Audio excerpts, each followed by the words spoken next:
Yeah, today is not going as well as I thought it would. So I was up until about 4 in the morning watching some stuff, doing my usual activities. And I knew I wasn't going to stream at, 6 or 10 or anything. So I wake up, I go and get this prescription that I had from my last doctor visit on Saturday.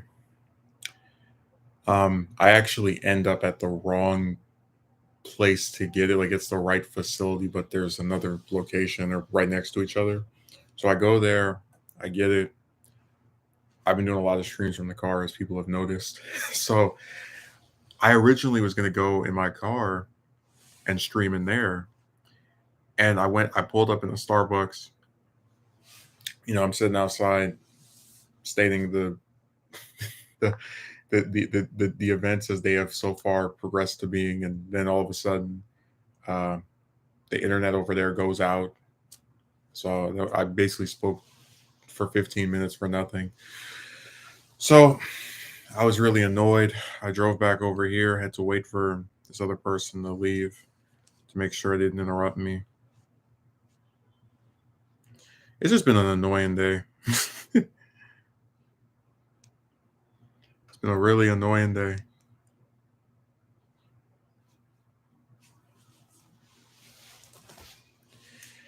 And I don't think we're gonna see any big improvements by the end of it.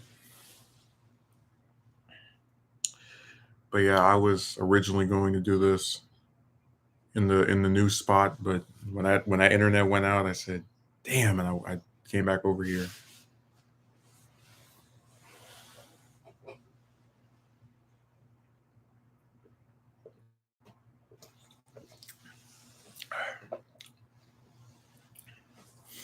So yeah,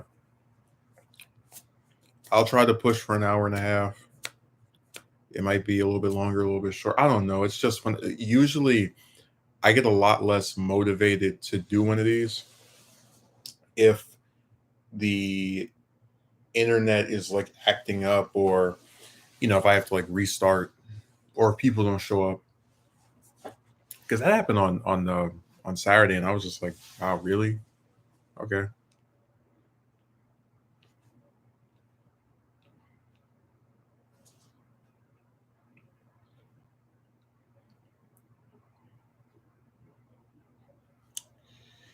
Yeah, streaming is a lot more, in my opinion, a lot more difficult than doing a video.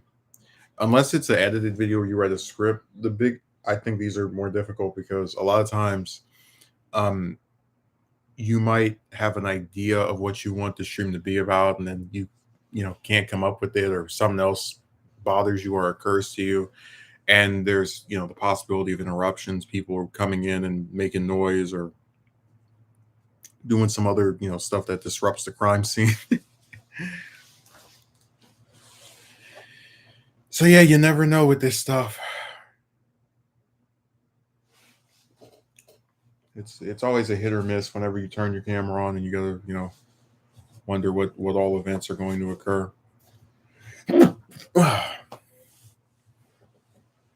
Oh yeah, in the last edition of this stream, I actually mentioned that there was a lot of rain on Saturday from early in the morning until probably 11 or 12 o'clock at night. And it was raining like there was no tomorrow. I mean, it was really, really bad. Like I couldn't even go outside for 2 seconds without. So I was just really irritated. And I was trying to figure out what happened where the my umbrella disappeared to. And I was talking about how whenever you need something, it's not around, but when you don't need it, you can spot it easily. Like just how inconvenient that stuff can be.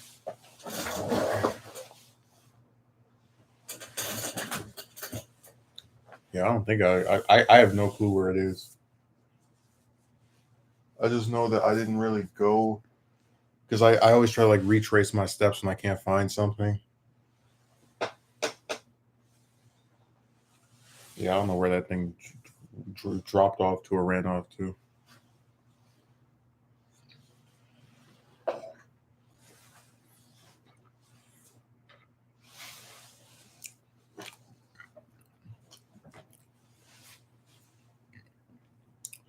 It just disappeared.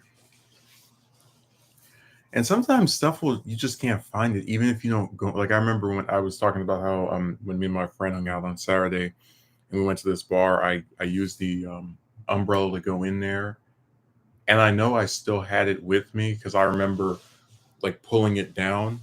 Because it's one of the better ones. Like I'm the only thing I don't really like about it is I feel like it's a little too small, but it has the button where it retracts or it goes out. You just click it, and I like that because in the past I've had umbrellas that what's a good way of putting it are hard to close back. So I'd like that it had that feature to where you could just kind of click it, it's out, click it, it's in, that type of thing. That deal. So I really hope I'm able to figure out what happened to it because it's pulling the Where's Waldo routine, and I don't really have time for it. I can't imagine where it went though. Like everywhere I would think it would have been. I'm not able to see it. So that has me pretty irritated. Oh, and I was talking about how me and my friend we went to the bar. You know, he was drinking some. I don't even know what it was, but I just got some water and some Coke. Um, and that was the totality of what I drank there. And when I got in the car with them, we called one of my relatives, and they were like, "I'm surprised." Like they were mentioning how I didn't drink anything or whatever. They know I don't drink, and um, I was telling him like, why would one of us, why wouldn't one of us not drink if there has to be a designated driver to get us back to the place?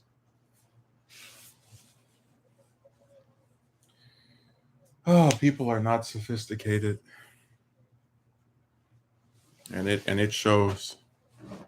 You see it more and more every day. Sorry, I was pulling that thing out.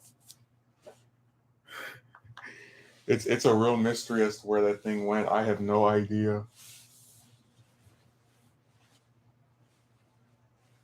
because I didn't stop anywhere after dropping them off. So I just remember throwing it into the back, and then when I came here, I I still had it because I used it to get back in. But that's why I said it just vanished. Like I don't know where that thing is.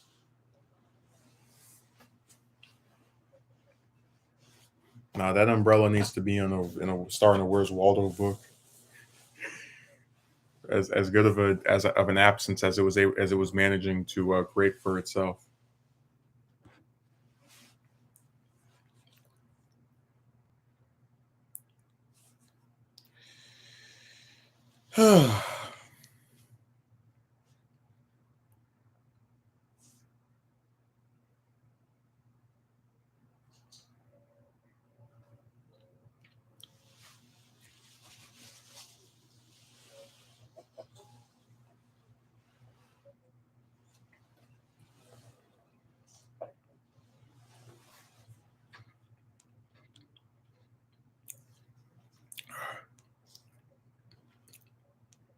This person asked me how I was going to stream if I was working or whatever. I was like, I only do it twice a week.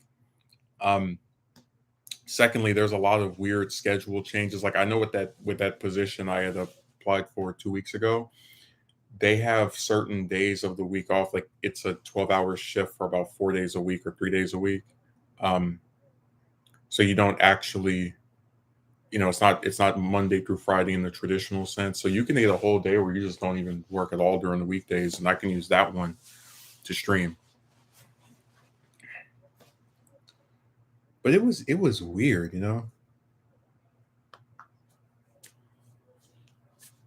just because they act like I would, I know that people don't keep with other people's schedules, but even when I had the Monday through Friday thing at the other place, I still was pretty consistent when it came to streaming. The only time I would deviate is if on Monday it was in the morning or something, then I would not do it.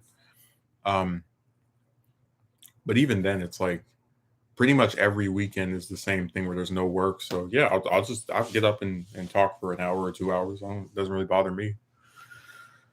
I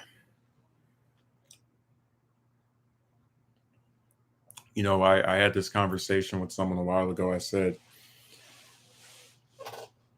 there's a lot of stuff that is like off-putting to me about YouTube. Like I don't like all the ads they have, that they put ads now that you can't even skip, that they have videos where it might be 5 minutes, but there's an hour long ad on there. And even if somebody watches the whole ad, you get like 10 cents for, stuff like that is scummy to me, right?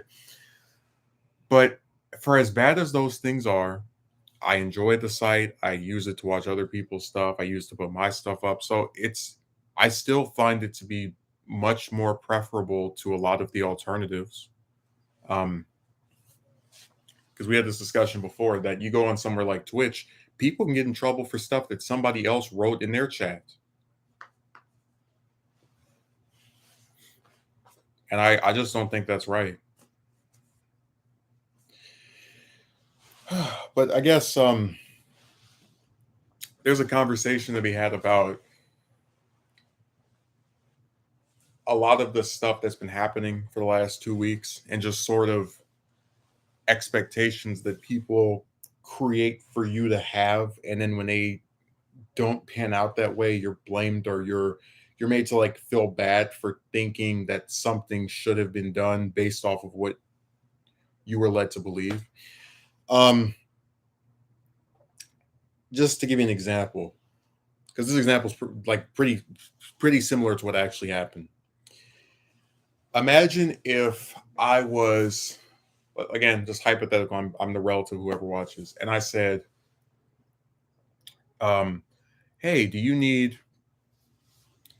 What's the way of putting it? I'm trying to think of a good example of something you can keep delaying. Oh, do you need somebody to come and trim your hedges? Okay, well, I'll do it next Friday. So I go, Friday comes, you call me, here, you can come over here. Oh man, I've been pretty busy. Let's do it next Monday.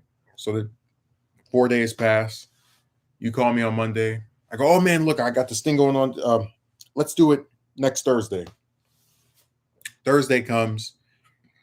You say, hey, can you do this thing? Oh, well, I got this other stuff, man. So you know what? Let's try next Saturday.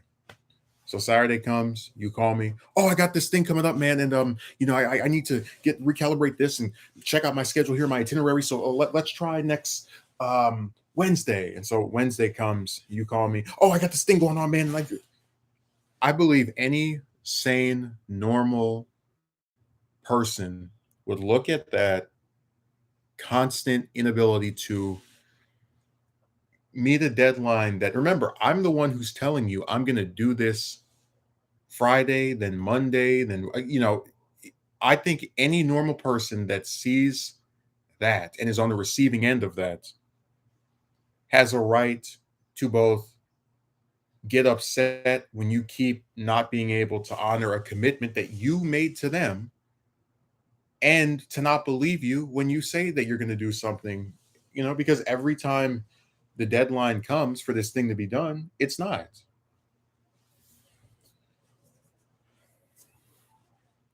That's why I was saying that when I do an edited video and I say, "Oh, I'm working on this thing," I really don't like to tell you when you can expect it by, because there's stuff that comes up that's out of my control.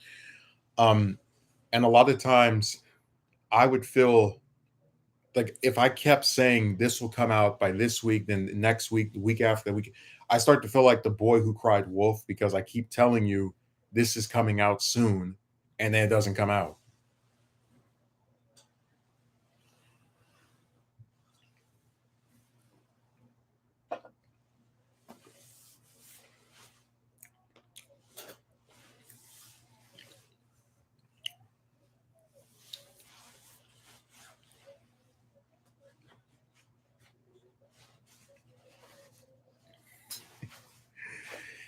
God, I'm so sick of that stupid word, entitled. I'm not even joking. Like, I'm starting to make a list of words I hate the most, because of how like they're just misused, and they don't even mean anything anymore. Like, if I made a list, it would be the I word, the N word, um, entitled, and probably a grifter. Like, oh, and then maybe love would be like the fifth one, because there's a lot of people who say they love you, and then if you ever need if you ever need anything from them, they're unavailable or they can't be interested in assisting you.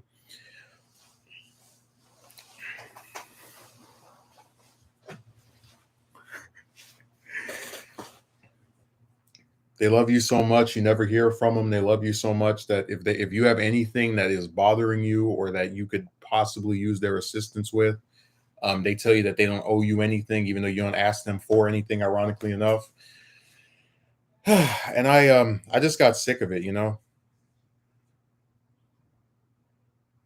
I even had when I was doing the previous version of the stream before it got cut off by the Starbucks internet.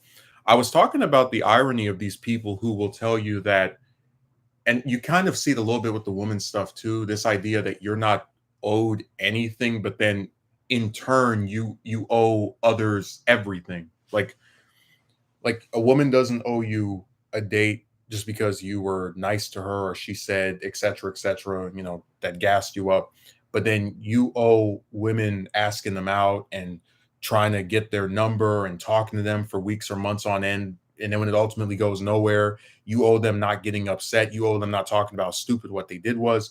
Like, you get the irony of it, right? That this group of people who, no matter what they say or do, it is claimed don't owe you anything, in turn are owed everything by you. Um, but it's the same thing with this relative. So they don't owe you anything, which is what those are exact. They're like, I don't owe you, and then expletive is the S word. But then you owe them a relationship, as far as like calling them and asking how they're doing and talking to them, etc. You owe them wearing certain stuff that they like or acting a certain way that they want. And it's like, I just don't understand where you can tell this person that you don't owe them anything, but then they owe you everything. Anything you want from them or want them to act or do or wear, whatever, they're supposed to do because they owe you that. Which is why I said that a lot of conversations with these people, if you really break down their logic or lack thereof, you can see the holes in their rhetoric. And a lot of the stuff they claim of you is actually what they are. These people think that since you're related to them, they're entitled to you speaking to them or being friends with them or wanting to do things with them or listening to them. And they also think that since they're related to you, um, they're entitled to, like, just to you can never break off from them. And it's funny that the same pricks that say this are the ones you literally ask nothing of, and they're shocked when you don't ask them stuff. Well, why didn't you tell me that you needed? You're the same person who said that you don't owe me anything, so why would I come to you for help ever? It's an oxymoron. I'm gonna tell you something. I don't have any kids. I'm not, I've said before, I'm interested in adopting at some point. If I ever have children, which I do not think I will because of the woman stuff, and we've already described how screwed up and unfair it was. But I can guarantee that if I ever had kids, you would never see the words, I don't owe you anything, come out of my mouth to them, whether they're 5, 10, 15, some adult age, because I have seen plenty of parents have children that are adults themselves and they still go out and help them and still do things to assist them. And it was only with, I guess, my generation that you get the backwards ones that believe that the backwards, like, guardians that believe that, once you hit 1/8 on the number of years, then they can just toss you out into the cold forever. I mean, guys, like, just imagine this from my perspective. Like, what would I look like? Let's say I'm 40, right? And I say, hey, you, relative of mine who is um, young adult, couple years removed from being underage, whatever. I say, um, you are an adult and you should do this for yourself and that for yourself and this for yourself and that for, and then at the same time as I'm saying this person remembers that when I was in my 30s, I moved back in with my parents. When I was in my 40s, I moved back in with my mother. I mean, you know, what would I look like if as I'm preaching this person have this rugged individualism while they're fully aware that in the past I've been assisted every which way by the people that made me. Like it's hypocritical. It's rules for thee, but not for me. I don't know what like, and again, they can't pick which way they want to be. Like out of one in one instance, they'll say you can come to me for help on things. In the other instance, they'll say they don't owe you stuff, or you believe that they should do this for you. And I'm like, pick a lane, pick a road to travel down. Because, like I said, I try to be consistent both on here and in real life too. If I have some relative that I don't want to speak to, or that I don't like, or that I just despise, or just even a person I'm not related to, right? I just don't like. You're not going to see me call them. You're not going to see me try to speak to them. You will see me act like that person doesn't even exist, and that's all in the realm of sticking to my position, which is I don't want to talk. I don't want anything to do with this person, whether they can be helpful to me, which usually they can't. They're empty suits, most of these people. Um, I like I try to remain consistent. That's a very important thing to me. That's why I said if I was a parent or a legal guardian or in some position of authority over another adult or person who is, whatever, I'm not going to sit here and go, "Hey, why did you think I would do this for you?" And I don't owe you anything. This thing. Let me see. With Megumi, right? Uh, you have to forgive me. My internet, well, not my internet, but this device, these phones, man. It's such a shame that we can't even have some type of consistency with this kind of with this kind of stuff or their rhetoric. Also, I just watched your last one. I got cut off. Yeah, the internet at Starbucks was acting up, so I just decided to come back here, and I know that it's more stable because it's got the 3 bars. Like I had a feeling that might happen because usually it just says connection is unstable and that's it. But it just went like right. So it's not like after 15 minutes, just got Thanos snapped off the internet. Um, but Megumi, I want you to think about this, and I just want to ask you this hypothetical. Let's say that I could be your parent, I could be your uncle, but I'm some adult who is older than you and who like sees themselves as some figure of authority, right? And you don't ask me for really anything at all. You don't ask me to feed you. You don't ask me to assist you with most things. But I still consider myself like your guardian or some person you should come to when you need help with things, right? Now, if you ever get angry and berate me for not assisting you with basic stuff like getting a job, or even like just money to get groceries every week, and I say to you that I don't owe you S word. You know what S word is? It's a word that rhymes with the letter hit. Um, with the word hit rather. Do you understand where it's contradictory for me to say I don't owe you anything, but then hey, if you ever need help with something, come to me. Like you get where it's like it's like I'm speaking out of both sides of my mouth. I'm telling you, oh, you can come to me for help with things, but I also don't owe you any help with anything. And this is a person, mind you, who a lot of times when I expect something from them, it's because of the things they have said. This is a person who 2 years ago, not 2 years ago, but close to years, it was like February 2021, said they were going to help me get a job, and they never did. And this is a person who was telling me about like getting this, like basically when I get upset with them for not doing something or mention something they don't assist me with, it's usually a thing that they said they would do.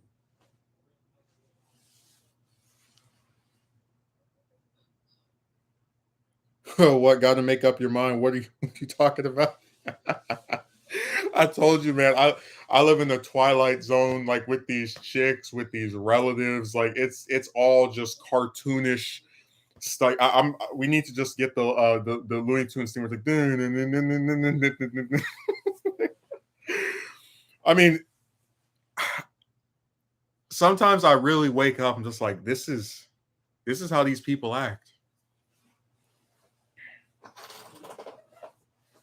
And that's why I was saying that if I'm the authority figure, or if I believe myself to be some figure of authority over another person, I'm not going to tell them that I don't owe them anything and then expect them to come to me when they need help with stuff, or like it just doesn't make any sense. By the way, I mentioned this. You might not have been there, but like this person that I'm referring to, we got into this big like argument last Sunday. And one of the things they said when they were talking to our this other person that was there, because they used my phone to speak to him, they're like, he's like, oh well, he doesn't, when people do things that are nice to him, he doesn't think they're just being nice. He thinks they're supposed to do that, and at this age, as an adult, he should know that no one owes him anything. And it was funny because how do I explain this? So I have people who are alive who remember when I was underage, which was not, it wasn't over 10 years ago. We'll put it like it's recent enough for plenty of people who are around to still be around. And this person did not do, is frequently judged as not having assisted me as much as they could have. So my argument was, hey, it doesn't matter what age that I am. This person was really never there for me in any substantial way. So me being an adult now is just an excuse to keep up the same negligence that has always been there.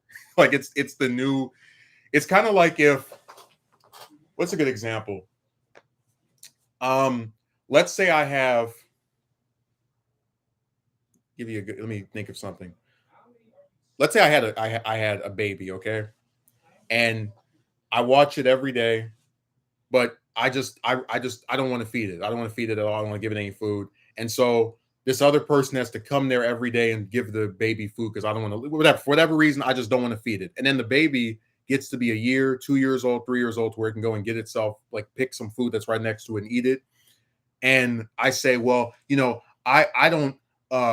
I don't need to feed the baby because it can do that for itself. And then you go, wait a second, you always were like this with this baby, because back when it couldn't do things for itself, you didn't do anything for it anyway at relating to feeding it. So the fact that it can now feed itself is just an excuse by you to keep doing the same things you did back when it couldn't do things for it. You get where it's like it's the same result just with a new excuse to toppled on it.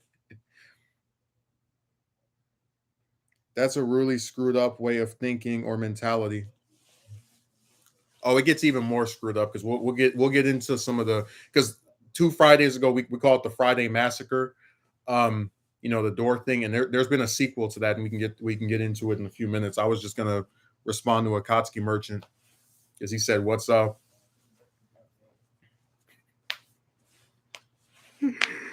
Man, I'm telling you, I like my friend. He's more acquainted with this whole like saga that's gone on with me and these, because I mentioned I've known him for like 15 years, 16 years.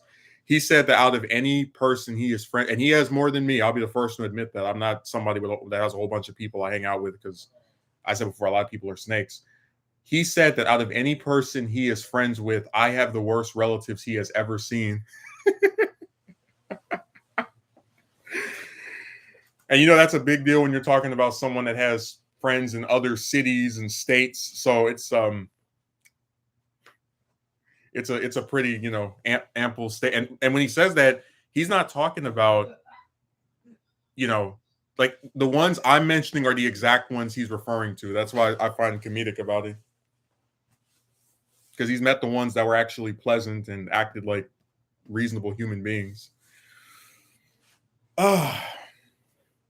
But also, Megumi, we were having a conversation before you wrote anything about like people like prescribing, because I said before, a lot of the relationships are such a pain in the backside, because most of them are really optional. Like you don't need to date a woman, you don't need to talk to this relative or whatever, but you do it because of circumstances or whatever. And what's funny is that the same people who want to have relationships with you will tell you that you think you're owed something, but if you actually listen to what they're saying, they believe you owe them something, that like they're projecting what they are onto you. So imagine if I got on the phone with Megumi and I'm like, Megumi better respect me, and he better wear what I want him to wear, and he better speak the way I want him to speak. And Megumi thinks everyone owes him something, and he's not owed anything. Now, as I'm saying this, I'm communicating that I think that I am owed by Megumi a way of speaking, way of attire, way of respect or way of viewing, whatever. So as I'm saying that Megumi is the person who believes he's owed everything, I'm actually communicating that I am the person who is owed multiple things by this individual who I believe I don't owe anything to, but somehow they should owe me all of these different things I just listed. Dude, and you know what's so sad? Like, um, I know this is not normal because like I said, I've had plenty of relatives that like it's literally the same two over and over saying this. Like it's not and it's the same two that I literally don't ask anything from practically ever.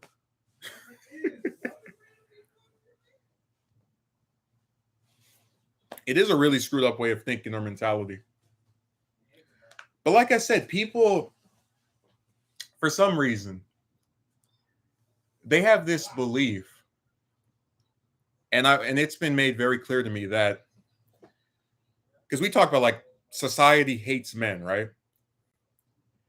Um, they have this belief that they can treat you any kind of way, they can talk to you any kind of way, and you're supposed to just put up with it forever. And if you speak in a way that is like, like for example, if I get on the phone with Akatsuki merchant and I start cursing him out and saying all these bad words, what is Akatsuki merchant going to do? He's probably going to curse back at me. But and like I would understand the way I spoke to him is what is causing me to get the way that he's speaking to me. I'm not going to then go, a Kotsky merchant isn't going to disrespect me. It's like, but you were the one that started using profanity toward him and calling him out. Like, what the? You understand? Where like it's rules for thee, but not for me. Where I can talk to you any kind of crazy way I want, and that's supposed to be because listen, I'll put it to you like this: this person I'm talking about, when me and them went to get the car I got, they were starting to like curse at me over just something that I thought was stupid, right? And I basically said, because I've had a few things where they tried to curse me before, and I kind of always would just like respond when spoke. But at this point, I've really had enough of it, so I let them have it. And this was the same thing last Sunday when they were cursing at me, and I yelled at them. But I said, like, what I don't understand is how you can speak that way to somebody, right? Say nasty things to them, etc. But then when they say nasty things or do something nasty back, it's like shocking to you, or they shouldn't have done that.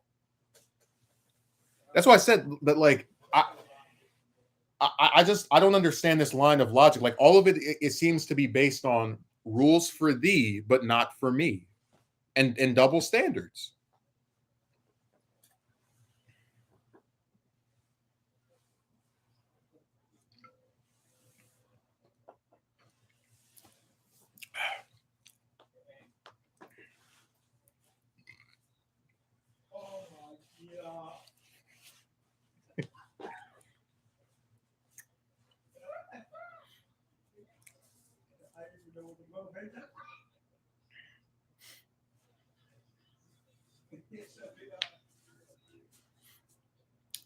God, I just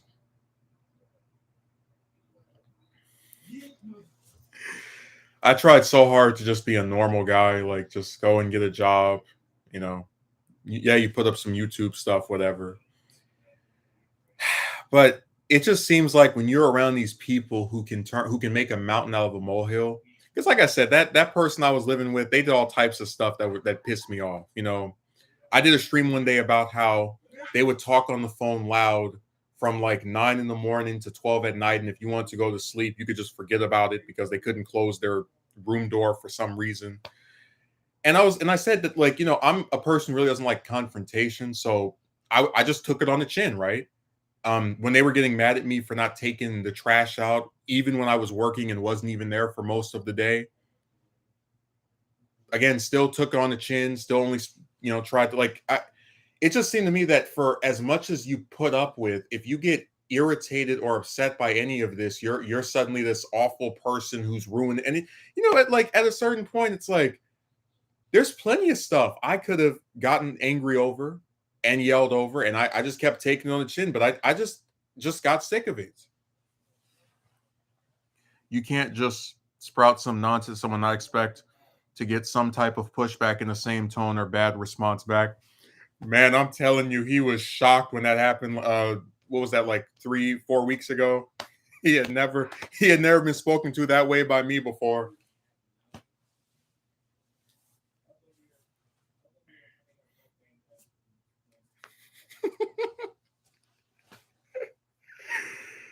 And that's like, I don't take pride in saying bad words or calling somebody some names or yelling at, but it's like, what more can you do if they're like, they did this to me for years and I just got sick of it.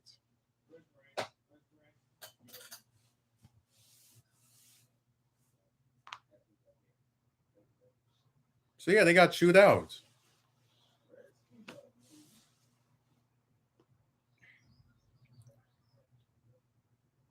It's not a victory for me, but it's like I'm not about to sit here and be anybody's whipping boy. They want to be able to treat you however they want with no pushback. Never trust anyone who doesn't want you to speak up. Well, they want me to speak up, but in a way that is respectful toward them, or nice or courteous, while they are calling me out of my name and lunging a bunch of insults my way as well, and asking like stupid rhetorical questions that are like purposely designed. It would be like if I came up to Megumi and I call myself confronting him about not asking out women. I don't even know if you don't, Megumi. This is just an example. And instead of asking Megumi, how come you don't want to ask out women anymore, right? Instead of asking him that, I go, Megumi, why are you okay with dying alone and never choosing to improve or make yourself better for the very attainable women that are around your area who will like you back if you just follow these several hundreds of steps? You see how the way it's worded is purposely an insult toward the person I call myself trying to have a dialogue with. Instead of just asking Megumi, how come you don't ask out women anymore? I go, Megumi, why are you content with dying alone and never achieving true happiness with these amazing like what who would ask somebody something like that?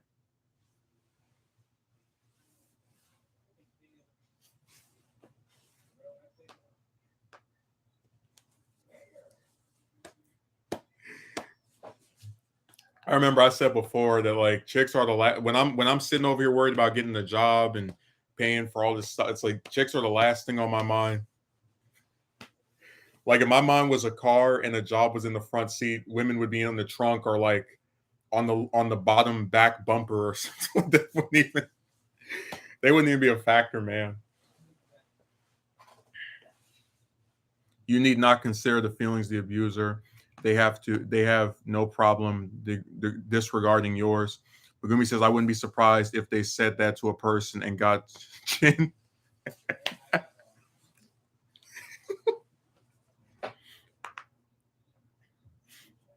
But you understand what I'm saying, right? That they're rude to people left and right, and then they expect you not to be rude back. So, like, if you want to talk about my attire, I'm going to talk about you being a beluga whale. I mean, like, I'm just saying that, like, at a certain point, you have to be able to ascertain that if you're going to insult someone else, you're probably going to get insulted back. But that's why I said that these people are like glass cannons. They can throw all this nasty stuff out at us, and then if you respond in turn, I can't believe this was said about me. I was called this. Because remember, these people are bothered. I don't talk to them. I'm not bothered. They don't talk to. I couldn't care less.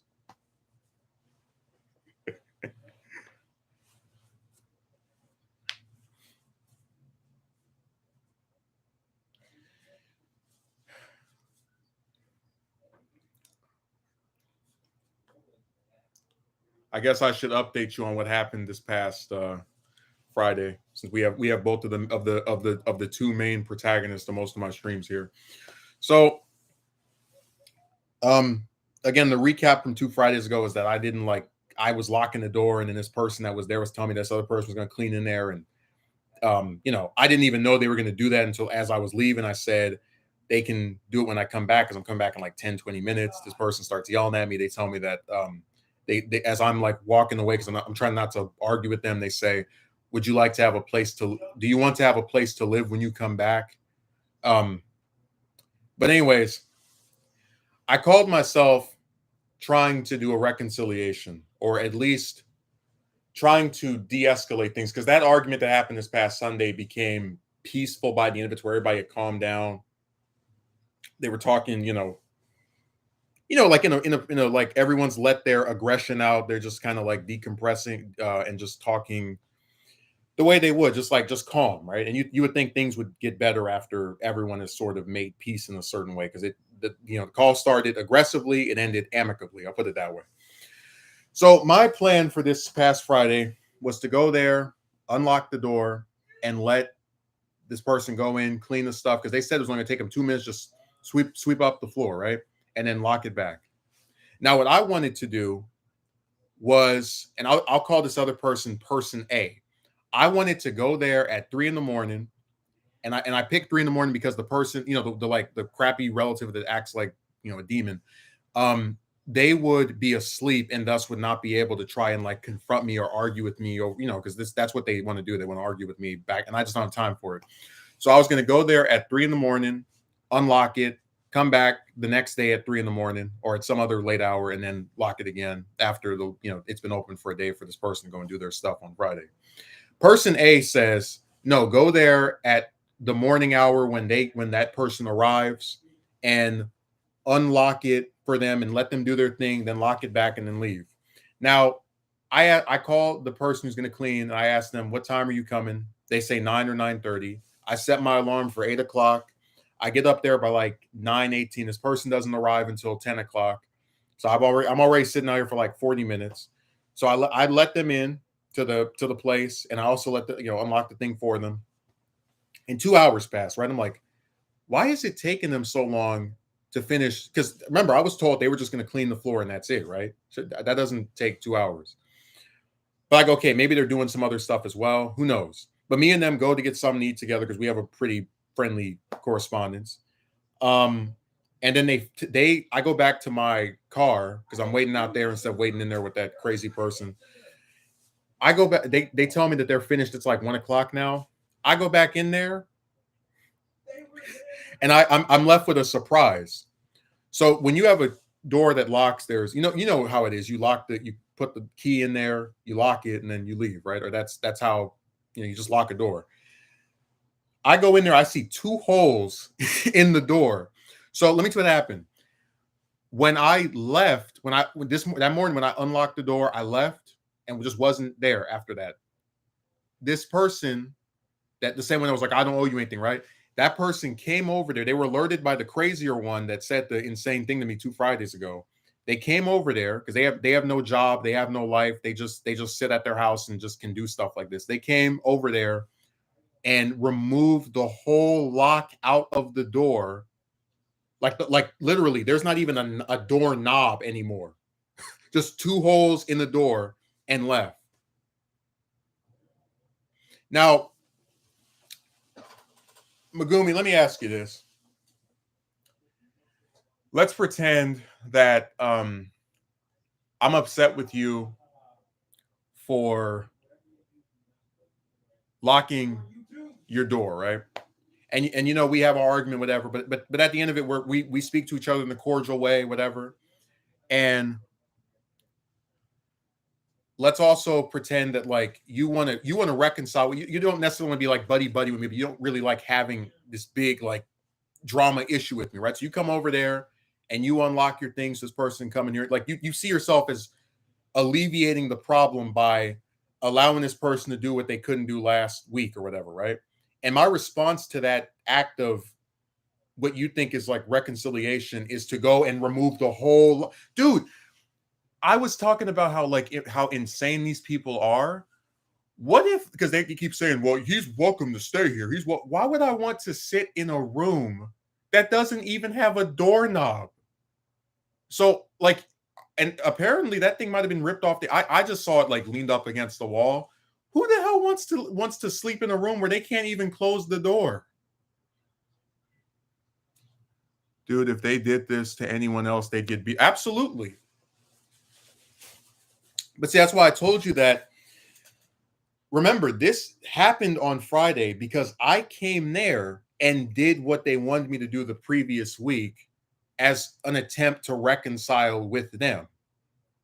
And their response to me doing something that it appeared they wanted was to just remove the whole lock out of the door, and it's just two big holes on there. That's some damn messed up stuff. They should not get away from doing something like that. What the hell? Yeah, we were having a whole discussion about whether it was legal or not, me and person A. So I think I'm probably I don't know.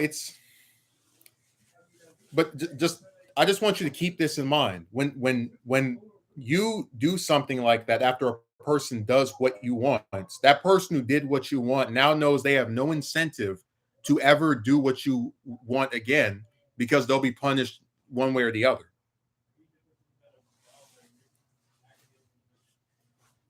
And that's why I said this whole spat between me and them, from their perspective, it's not about right, it's not about wrong. It's about control and power and like being able to make somebody bend to your will. Like I said, this is about trying to make someone your slave. I mean, why else would you threaten to kick somebody out over locking a door, which is something that you do every single time you leave as well? Because you want double standards and you want to control somebody.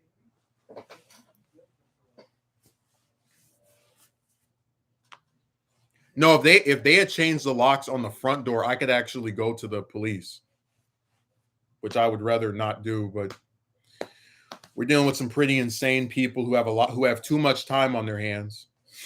Because you know damn well, like even if I was feuding with somebody, if they're just coming to the place to like unlock a door for another person to go in there and clean that I pay or whatever, I'm not gonna go and like call someone up. Hey, they just unlocked the thing. Come over here and remove. That's nuts. That is absolutely insane.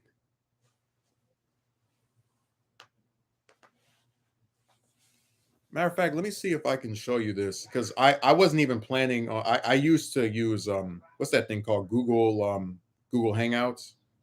Uh,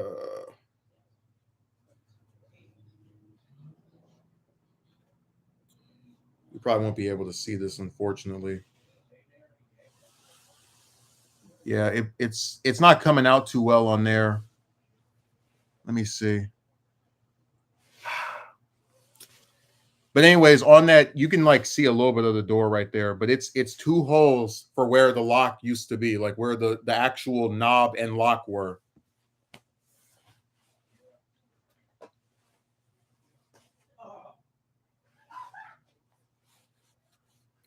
I have to admit they do some crazy stuff, but I really was not expecting that from the gesture of like me voluntarily unlocking it so this person can clean, and then you swoop over there and while I'm away do something crazy like that.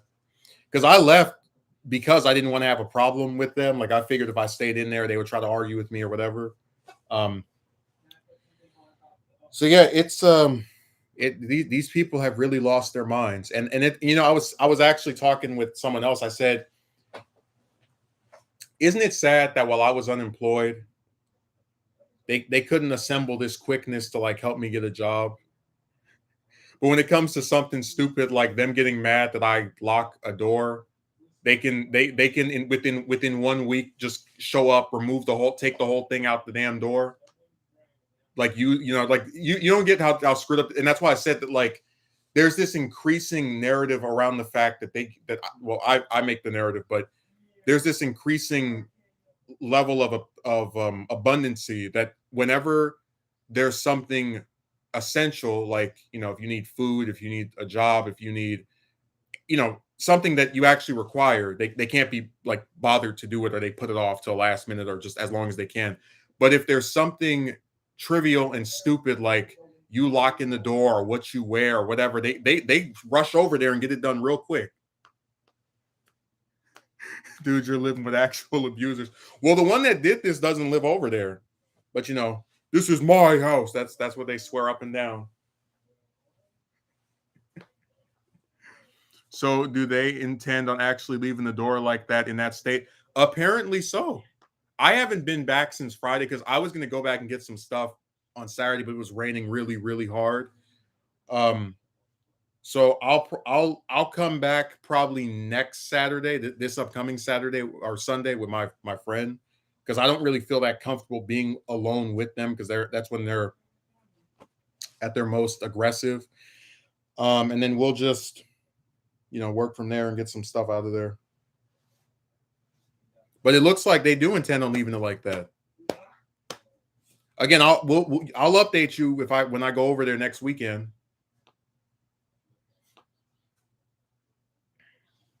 But it just seems really weird to me that that's even a legal thing you can do.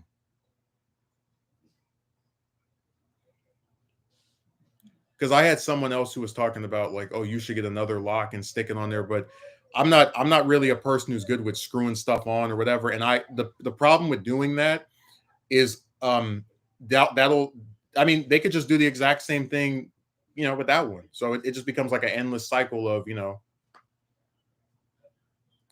like I said, man, it's just it's too weird. It's too weird. People have lost their minds. They're really worried about stupid stuff that doesn't matter. They talk about respect, but they don't respect the privacy or wishes of others. Um, but I just I gotta tell you, I really wish that people actually worried about stuff that mattered.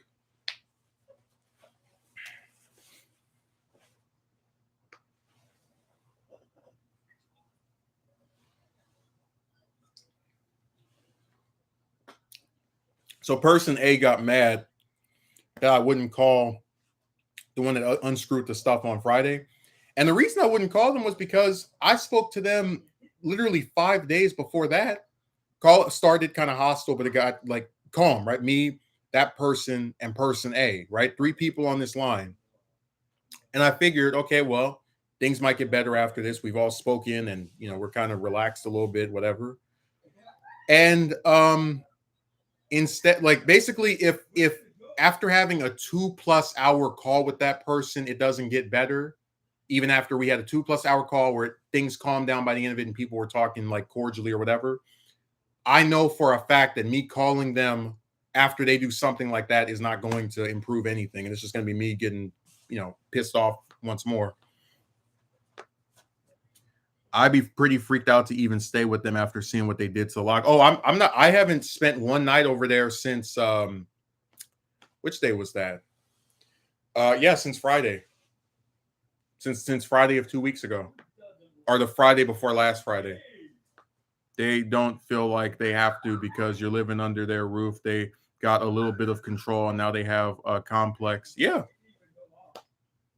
but I said before that these people paid for nothing before a few months ago, and now they're having this ego trip, and they think they can boss everyone around, and you're beneath them if you're it's them having these egos that are getting out of control, and they want everybody to acquiesce to their petulance.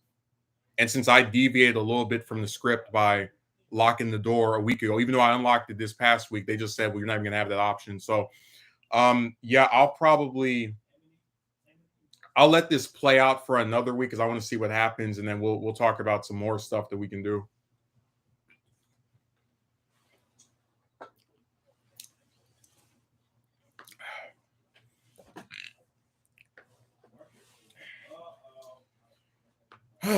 Man, it's a real shame when this is the utility of these relatives. Remember, never assist you with getting a job. One of them even made fun of me for not having one. I mentioned that before. But if it comes to something dumb like getting upset that you lock a door, oh, here they come. I swear the other one has like no life, no like, oh my god. To even like have the time to do that and come over there and like on the spur of a moment, and remember I came there at like 10 in the morning, and a lot of times when I was working, it would be during those hours. So that's why I said these people are just they've lost their minds.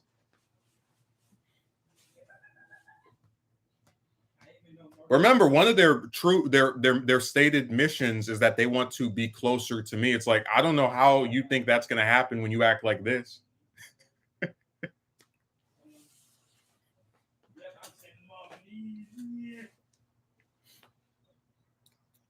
I'm supposed to want to sleep over at a place where there's no way to close the damn door. Are you out of your mind?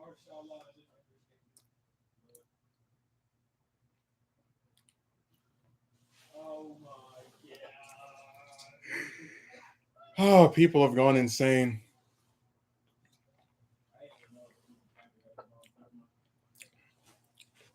They really act like something is wrong with them. I'm not even saying this to be funny. Like, if you see some of the stuff that people show a lot of concern toward, and then the things that they have like no regard for, it's really telling.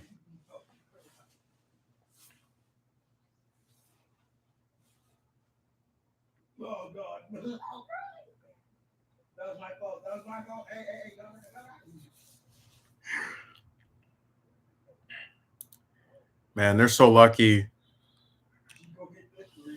They're so lucky that I am the way I am because we have so many different recordings and videos. It's real humorous. Like that whole spat on Sunday was recorded. It's disturbing as well. You know they aren't exactly sane. Well, I knew that from the other one. To me, was always more like obviously unstable because they. I mean, I told you they were getting mad at me for not taking the trash out when I was working and wasn't even there for most of the day.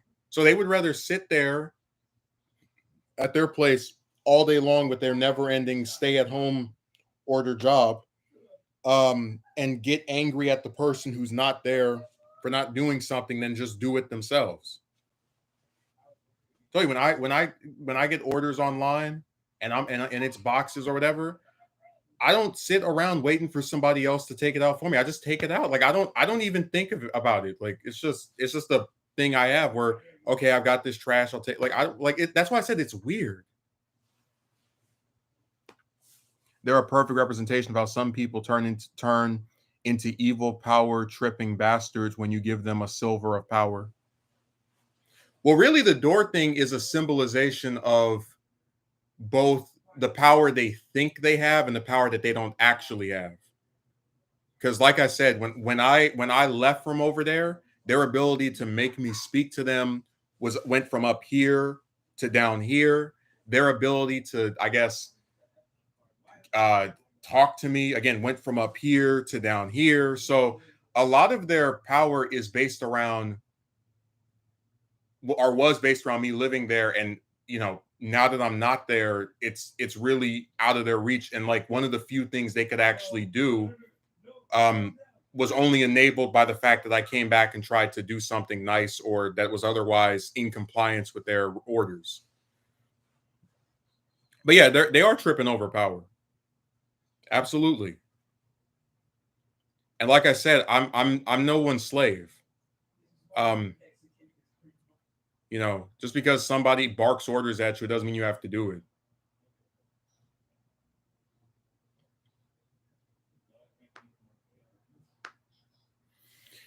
And like I said, I tried so hard to make things work over there. God knows there were plenty of streams I mentioned stuff that was bad that was happening, right? And I just kept putting up with it and putting up with it and putting up with it. And the one time there's a little bit of a deviation between me and this person, it explodes in this massive way. And really, that says a lot less about me, but more about them. That if they don't get their way 100% of the time, they will freak out and make these threats. And I just wasn't having it.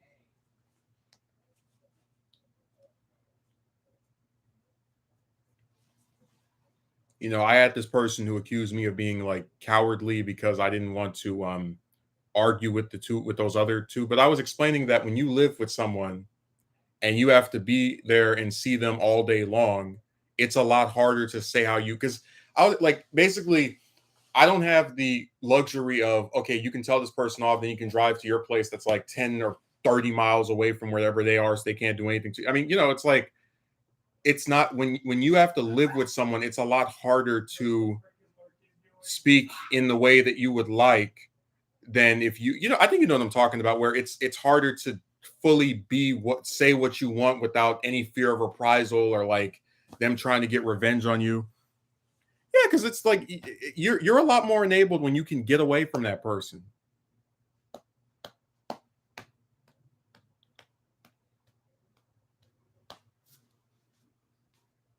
I said before, if taking out the trash is such an easy thing, they should do it themselves too.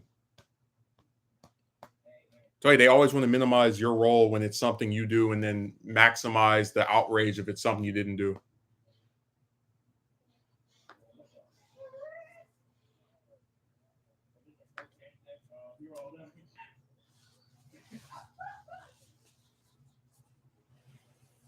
Horrible living situation.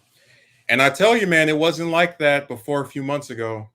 Um, I don't want to go too much into details because I know online people like to mock somebody for stuff that happens to them, but it was it's something that I tried to make work because I don't like confrontation. Um, I don't like stuff popping off because whatever. Like I tried. I really did, but there's only a certain amount of stuff you can put up with before you just say to hell with it. And that was my point that you have one deviation. Oh yeah, now I remember that stupid broad from that job. You should be done. I'm still laughing at that guy bringing her up while we were talking about him saying that I was late to seeing a movie that came out 20 years ago or when I was a baby. Like, what are you talking about? You should be done. You are simultaneously a worth loser and a noble slave. I told you that these people are not successes. I mean, we've been over that before.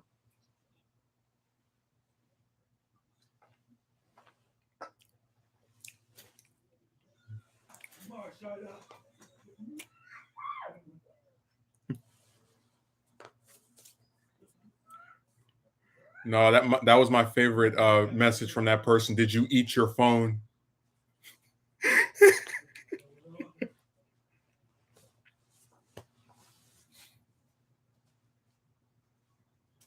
I was like, of all the different spell check tech like equipment that's out there, you write and send something like that. Did you eat your phone? I was really confused when I got the message too. I was like, what are you talking about? It was weird.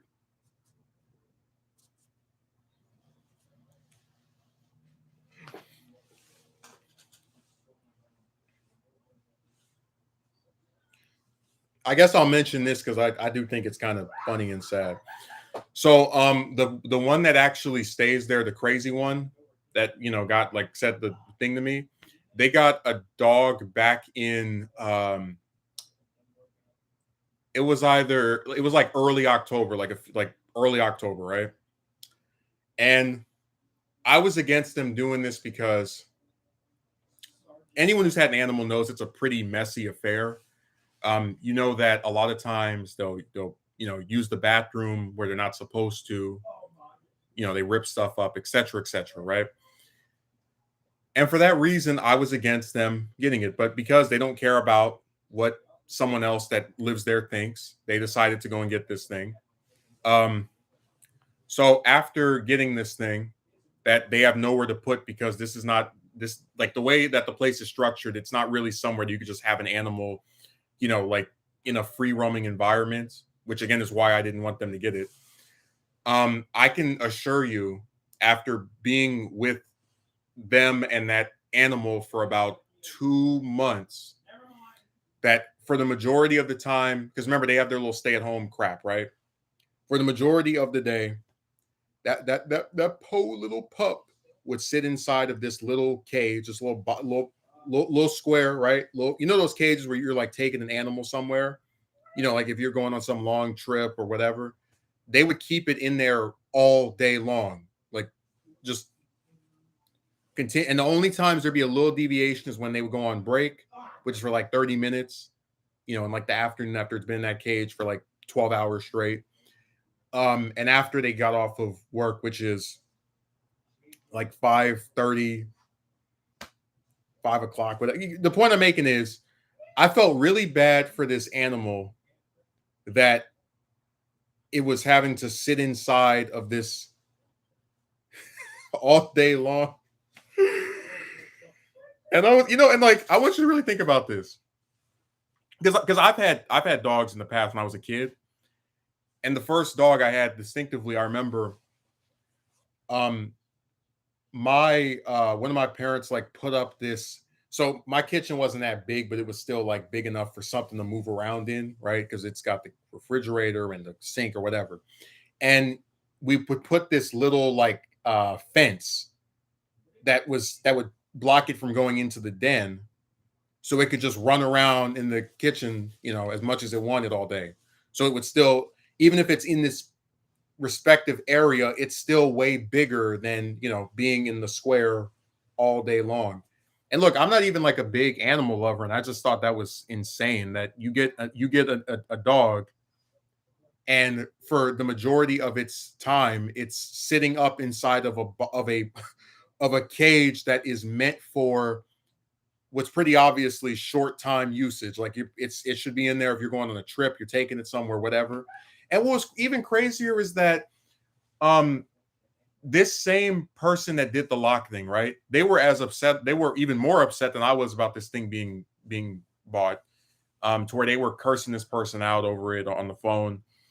And they said on Sunday that, oh well, they got the dog because it makes them feel better and it's something for them. And and again, as someone that actually was there and saw how it was treated and how it spent most of its days, I can assure you that that thing was pretty much bought just so it could have pictures of it taken on social media, and be this, it's basically like a living toy. Like you get to play with it a little bit during your break and maybe a little bit after you get off of work, and that's about it. It's somebody, like, it's one of those things where if you have too much time on your hands and you don't really think things out, you just buy it, you just go and spend 3,000 on it, which is exactly how much it costs. By the way,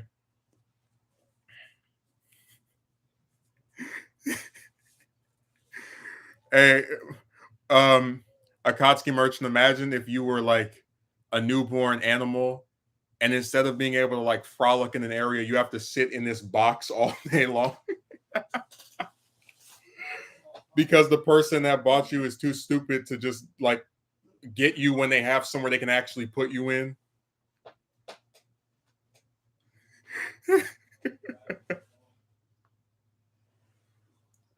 Which relative got the one that's there all day, the one that was talking loud on the phone and said, do you want the place to live when you come? That one, the crazier one.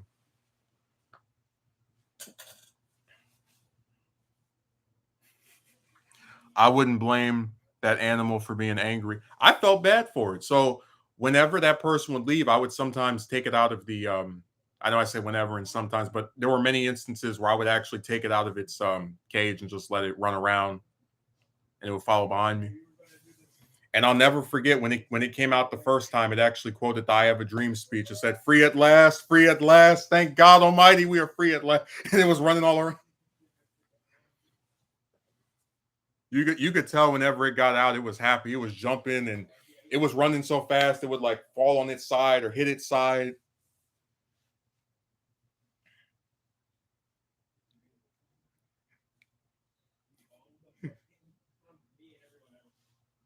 I'm just saying that as a person that used to like have dogs in the past, I would never get one again unless I had an area where it could actually move around. Because having it sit in that stupid thing is all day. That's ridiculous.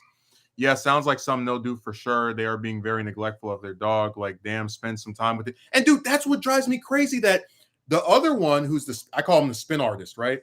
He tries to make it sound as if this person bought the dog because it's like an emotional support thing for them. But in actuality, they kind of treat it like an afterthought because it sits inside of that square all day long.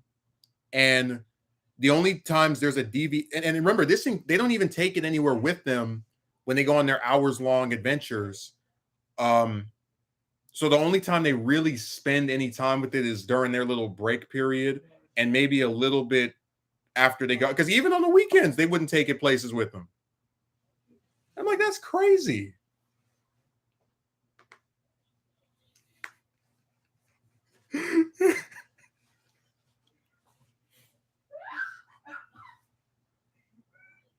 Dude, I'm just asking, what's the point of having a dog if all it does is sit in a cage all day long and you don't even take it places with you even when you're not working or like hang out with it even after you're off break? Getting a dog and not caring for it is pretty sad. Well, I mean, they care for it in the sense they give it food and like the bare minimum, right? But like I'm just saying I think it's really sad to have an animal that just sits in a box all day long. I said that po little pup.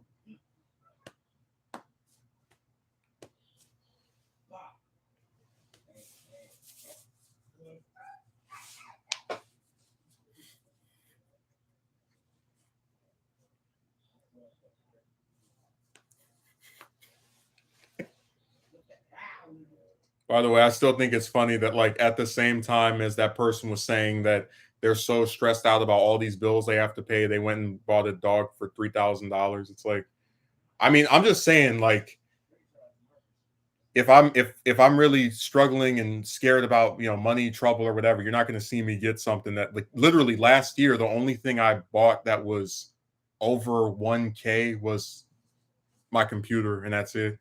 Like, you know what I mean? Like, I don't know. Those two actions don't really seem to correlate. If you get what I'm saying. Worried about paying bills, and somehow you can sponge up 3,000 to get an animal that you mostly have sitting inside of a cage. But whatever. Yeah, that's animal cruelty well, look, I'm not gonna try and pursue that angle with them because like I said, they are feeding it or whatever. I just personally think it's like another example of them being full of crap.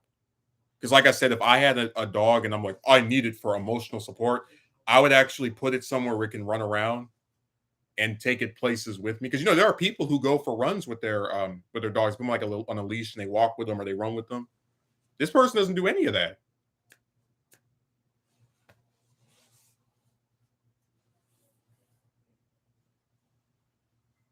Animals need space to run around and play. They're not just possessions to be kept in a box.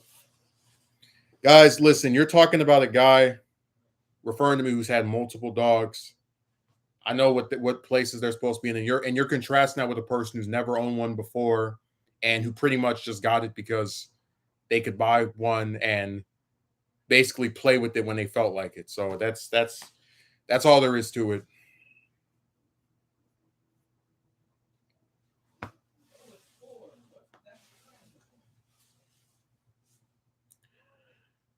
I don't know. People just don't think things out when they get stuff anymore. They just do it. Remember I was going to do that video about the never-ending accidental pregnancies. It's the same thing there. People just do stuff. They don't really consider like the nuances of it and if this makes sense or if they should go through with it. They just do it.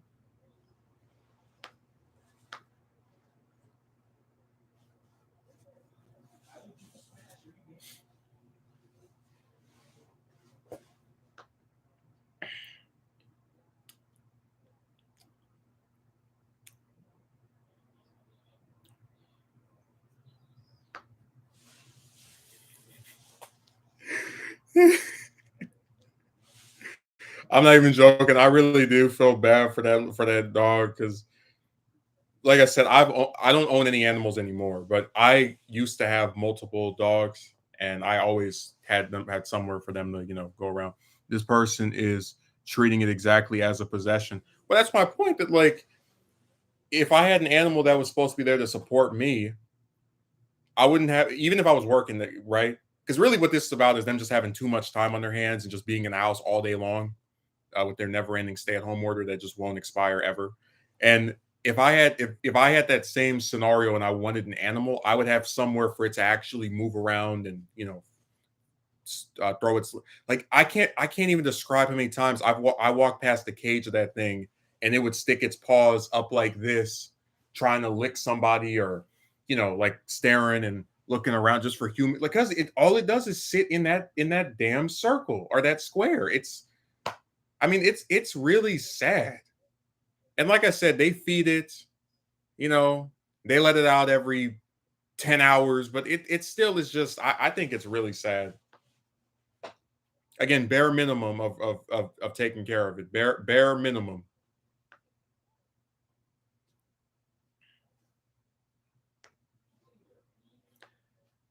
I think I we had during the "We Can't Go Back" video, I had a part where I was like, being half alive is wrong or whatever. And I don't know, but I feel like if I wanted to get a dog, or any kind of, like, it could be a cat, it could just whatever.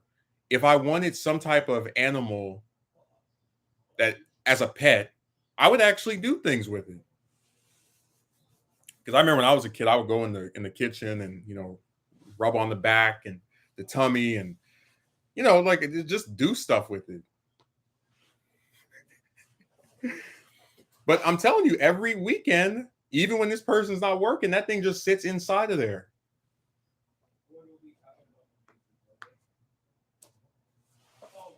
This dog is probably afraid that of the "Do you want to live a place to live after you when you come back" car.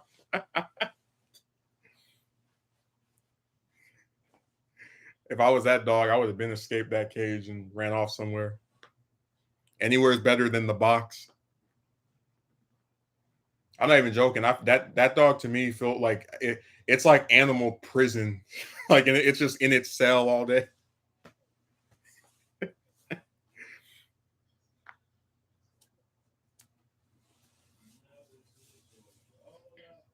God, it's so sad.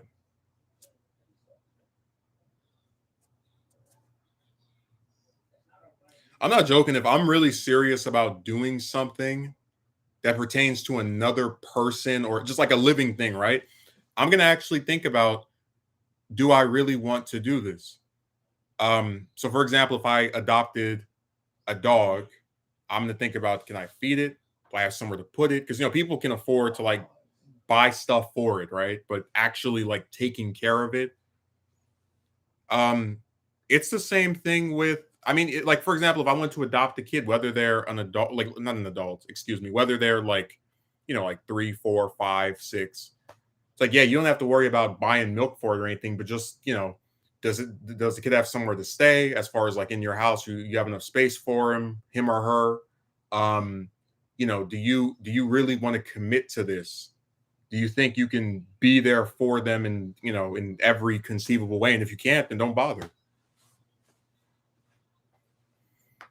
I'm just saying, whenever you have to take care of another living thing, whether it be an animal, person, whatever, there's always there's a lot of stuff to consider that I just don't think this person considered. I think they were just like bored, and they had some money to throw around, even though they claim that they're so afraid of all these bills they have to pay. Dude, 3,000 for a dog that just sits in a cage all day long.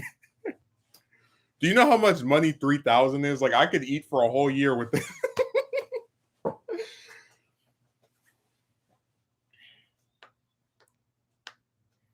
God, man, of all the stuff to buy.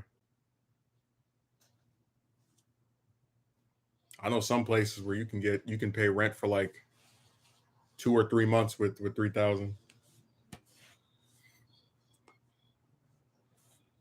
Well, do a lot of people don't have this way of thinking? This is all short-term thinking and the thrill of just living in the moment mentality, no consideration of long-term thinking whatsoever. No, none at all. They just do things because they can.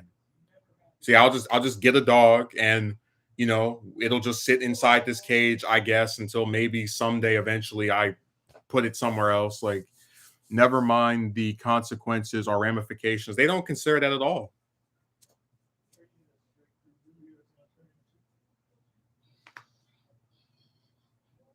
It's just like when the dingbat with the baby had that kid. It was like, you're gonna have this baby with a man that you cheated on, that you talk trash about, that you don't want to marry, that you might possibly stop date. I mean, and then it's like it's so funny to me how people just they don't like. I'll never forget about a month or two ago being accused of being childish because I was like making jokes about how stupid that person was.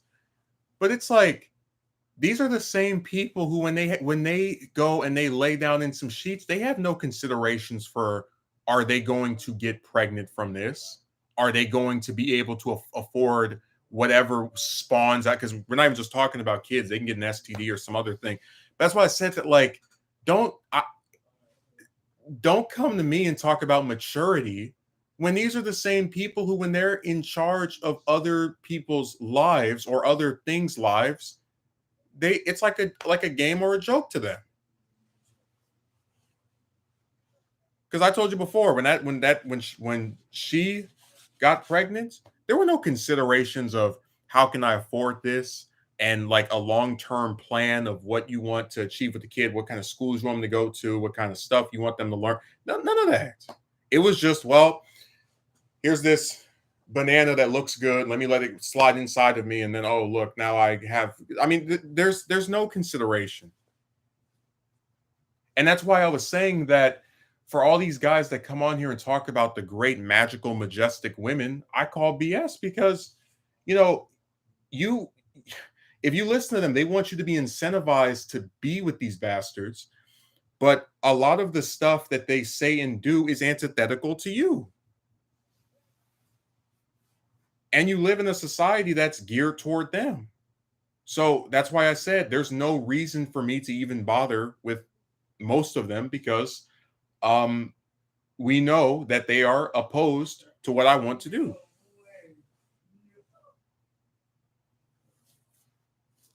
Remember what we talked about, Megumi? If you get anything short of getting married to one of them and you have kids with them, um, you better hope she's in love with you forever or wants to be with you forever. Because if she divorces you, she gets half your stuff unless you had her sign a prenuptial agreement. If she tries to get the kids, she's already at an advantage because the courts favor the mother. So that's why I said, even if you get what you want out of one of them, you still run the risk of just being destroyed due to your relationship with one of them. That is so BS. I told you, man, like, relationships are optional outside of the working ones you have. And even then, you can go and quit that job and start another one. They have a whole bunch of jobs out there. But when they become something that is not enjoyable and that you're afraid of the detriments relating to it, you can throw it out. Like, I have plenty of relatives who I don't feel comfortable around, or they did something that upset me. So get rid of them, dump them. So I've been feeling really good not having to see that person, that relative that I told you was so awful. I've been very happy not having to see them or hear from them at all. That's the one. As bad as other stuff has been, I feel when I don't have to hear their voice in the other room. Yeah, so like I was talking about, I feel happy. I feel glad. And again, I'm worried about stuff with a job, with videos I want to do. That's all there. That's all still there. But not seeing that person or hearing from them makes me feel better. Not having to hear any of their stupid catchphrases. You feel me? At the end of the day, what you fail to realize is I feel glad that is if it's not entirely gone yet, because I still have stuff over there that I have to go and get, because this other person keeps complaining about me not having it. But it has been given a very reduced role, and I like that. And hopefully by the end of the month, we can just completely just cut the umbilical cord and never have to see this person again.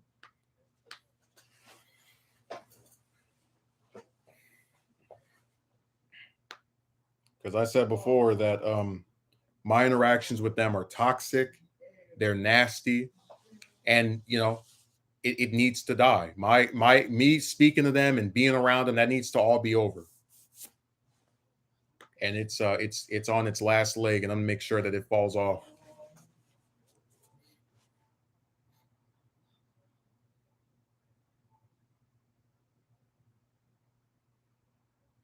And I said this before: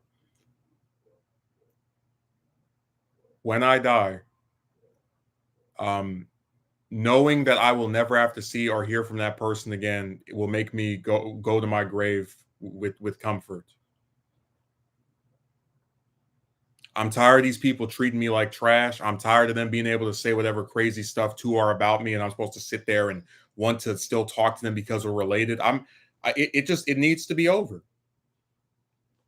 and we're gonna keep on reducing it and reducing it until it's just gone.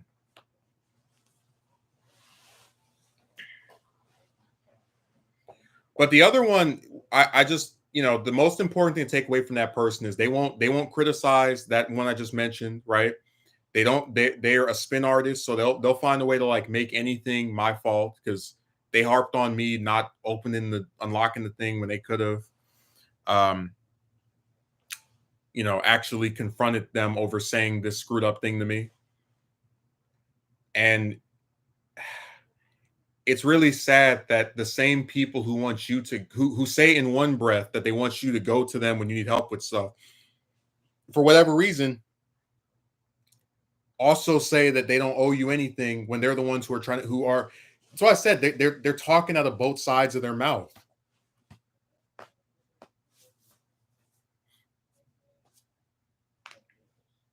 That's why I call them wishy-washy. They switch from one side to the other. I mean, that's what they do. Megumi, if you need somebody to make a video about crazy women, you can come to me. Then Megumi says, "Hey, can you make a video about crazy women?" I don't owe you anything. Like, what is that? Self-preservation is very important. All these people and relatives seem to actively want to make you miserable and put you down. Well, that's why I said that, like, you know, there's nuances to certain stuff. So I had a relative who is no longer around. They passed away. Who sometimes would say things that annoyed me, that irritated me, um, that I didn't like, that hurt, may have hurt my feelings here and there. But again, you want to talk about nuances? They fed me. They tried to help me get a job. They tried to help me get through school. So I always knew, even when they said things that I did not like, which wasn't like every day or nothing like that, but just um, common enough for you to remember and know about and actively recall. I knew that they cared. I knew that they were there for me. They never and never once did I hear out of their mouth that they didn't owe me something. And it was nice to have a person like that that was actually there, and that was someone who I cared about a lot. Um, which is why the contrast between these other, because I said before, I have an idea of what people are supposed to be, and if you don't fit it, then I don't want anything to do with you. Like, if I'm someone's guardian and they need help with a utility like getting a job or going to school or whatever, I'm not going to sit there and tell them when they expect me to help them that you know you think that I owe you. Like, I knew when I became this thing that I was the person who was supposed to assist you. Who else would do it?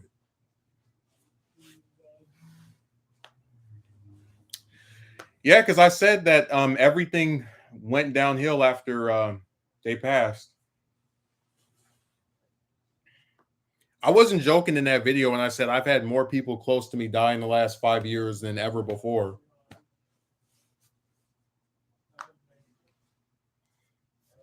Like, I really wasn't making it up. And I don't even like to share like, this whole situation is personal, but it's also like comedic enough for me to be like, man, look at all this. Because when you start talking about like actual people that you think about every day, and like, man, I wonder what they would think of this. I remember when it just gets too depressing. I don't want to bring race into this, but I never see white families doing this to each other. I'm going to tell you something about other, because like let's do it. Let's bring race into this. Um, there are a couple of things with black people that are sad. I don't like that they kill each other. I don't like that they have these children out of wedlock. There's plenty of stuff to like get caught up on, but within a proper family structure, you're supposed to have the elder adults help the younger ones. You're supposed, and you know, sometimes there's stuff that family members can't do, right?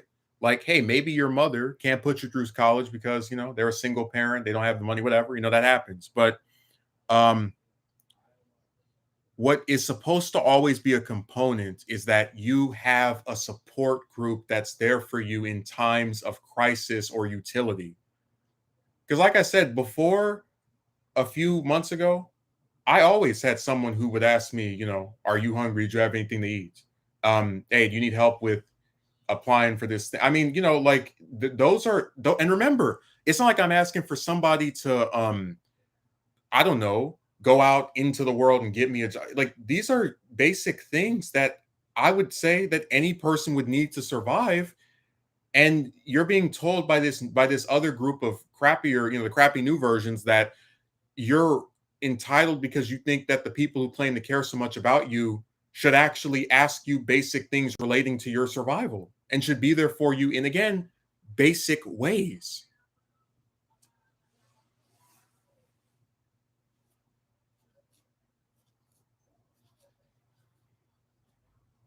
I mean, I just I don't understand this sense of, and that's why I said that, like, whether it's Caucasians, Hispanics, Asians, whoever, all of these other groups support each other. They don't, and especially members of their own family. That's a fact.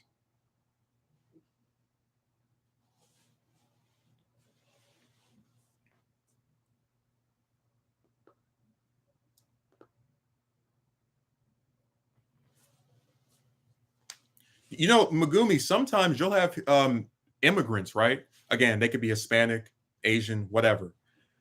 And they can't afford their own place. They'll have relatives out here who will let them live and sleep on the couch and floor, and that person go and get a job and save up and then get their own place, and they didn't have to worry about, you know, nickel and diming themselves because they actually got supported by someone that was there for them. You have people who are again, these other ethnic groups, right? Where they'll like start working for some company. It could be somewhere like a fast food place, grocery store, whatever. They'll get one of their family members hired, or they'll have their own thing. Like I've seen some people, they wash cars and they'll get their brother working there too, or their son or their daughter. I mean, my point I'm making is all of these other groups know how to take things that are priorities and actually be there to assist each other with. When you're dealing with our group, for some reason, they get caught up on this stupid stuff about clothes and um, this person doesn't respect me. And like, I, who cares? Like, do you think when a bunch of Hispanics or Asians or whites or any of these other groups that are actually worth the damn come back from work in the day, that they're sitting over there angry because there's someone's son wore a coat with some dirt on it? Like, who gives a damn? That's why I said that, like, there's a lot of stuff wrong with people and with one specific group. And like I said, there's a big problem with getting mad over stuff that people say versus what they do. I've always noticed this for a long time. Whenever I accompanied other ethnic groups, now they support each. I examined other ethnic groups, now they support each other. Exactly. They're there to actually expand each other. But all we do is tear each other down, including members of our own family. Because, like I said, as bad as that relative is, I'm not trying to get them fired. I'm not trying to start fights with them over dumb stuff. That's why I was walking away. I'm not threatening them. I mean, like, I'm sorry, but I'm not continuing the cycle. And I told you, I practice what I preach. So even if I don't have a degree, I don't have any children. I can't afford, or period. Like I'm not destroying anybody. I come on here, I try to, I make a point about something. I try to speak in a clear way. You may agree, you may disagree. It is what it is. But man, I see some of these other groups, and I admit I'm jealous because I've seen people support each other. Like, I'll give you another example. The managers I had the last place I worked were Hispanic. I'm just throwing it out there because it's going to tie into my point. And this isn't, we're just examining something. And the one that was right above me, I guess I call her the assistant manager, mentioned how she and her husband had a joint credit card account where they would like both put money on it. And when they would go to eat somewhere, they would just use that card instead of figuring out which one's going to pay for what stuff because they didn't want to argue with each other. And like they were both putting their money together that they were making to pay rent at their place. And I was like, why is it that you see something like that out of this lady and her husband, who we can infer is also, maybe most likely is probably Hispanic as well, because it's a fact most people date someone in their own ethnic group. But then we talk about the dingbat with the baby who is African American. She has a boyfriend who has to pay for by himself for where they live, and it's like, instead of him having to do that, because he did the same thing when she had the storage unit, right? Instead of him having to just keep spending and spending and spending, to keep a roof over the head of three people, why doesn't the other adult go out and get a job and then they both support each other on top of, and like then the expenses he has to pay will be cut in half, if they're making about the same, I can imagine. So yeah, it is refreshing because, and that's why I told you so many relationships are as crappy as they are, and you know that they're bad, right? Because you've seen ones that are better than this. I told you before, chicks as a group have a lot of potential that they waste because they're not really interested in having good compromise related, actual fulfilling relationships with men, right? It's all about me, me, me, me, me, me, me, me, me. So you're not going to see one of them actually, or at least most of them actually do something like that with you. You remember that these guys online try to get you to go for gold diggers. Oh, you pay for her purse and her car and where she lives. And you're like, what is she doing for me other than something that any single other person with a triangle between their legs could do? Like what utility does she bring to me? How is she supporting me?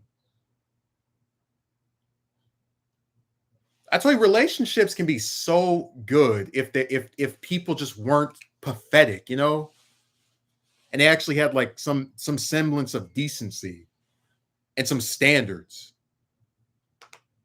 Because like I said, if I had a kid and they didn't have a job for 2 years, 3 years, I wouldn't let that stand. And I'm not, and especially if I know that they're like looking for stuff and they're not finding anything, I would help them. They're not going to go that long without having a job, and all I do is wag my finger.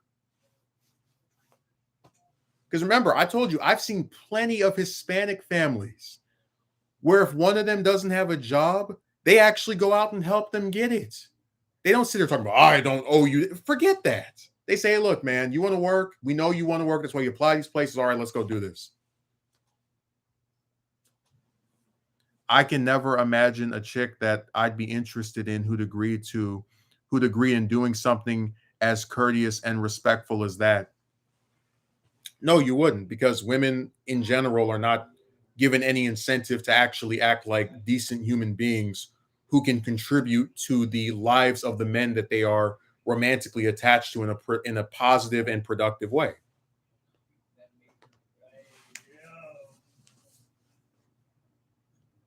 That they have no incentive to act toward you with any semblance of humanity and desire to see you succeed. Everything is me, me, me, me, me, me, me, me, me. And all I was saying was, if it's going to be that way, then we might as well do it back to them. So yeah, I see women that I think are attractive all the time. I went to the market yesterday and saw a woman, and she had this is like a little thing I like, just personal preference.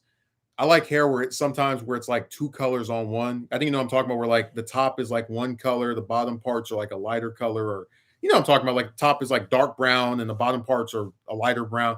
You know, like I guess it's like highlights or it's like a certain way of hair or whatever. But nice face, physique, etc. Working at this supermarket. Um, and I said, I just thought to myself, she looks really nice. But I still wouldn't even bother because we've seen this saga play itself out before.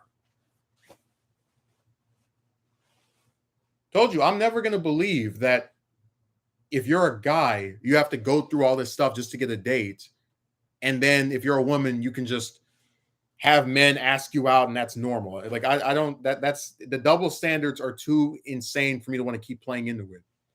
And we've seen the chicks do the exact same thing so many times that I don't even buy that this one is going to be the new magic one. We already explained that before.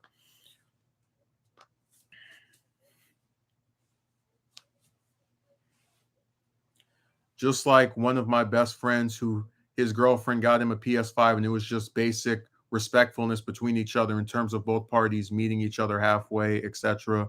There is no imbalance. Well, that's why I said that, like, they come on here and they call me an I word and they're like, you hate women. I said, I don't hate women. I hate the way they act. I hate the fact that year after year you got the same stupid stuff from them. I hate that they get used as ammo for people who don't know me to attack me with. I hate that, they can't do basic things that men are supposed to do. I hate that they're fake feminist. Now, what do feminists say? Want to be treated equal, but then men have to be the ones that approach. Men have to be the ones that spend all their money on some woman. Like I hate that. Back in the day, people got together because they saw all the benefits and life was much harder. Today's life comes almost no threats, and this allows people, mostly women, to mess around. Oh, absolutely. But I still think there are a lot of threats in life. It's just that now, since women like can make as much as men, they think that, we're like toys for them to use whenever they feel like it.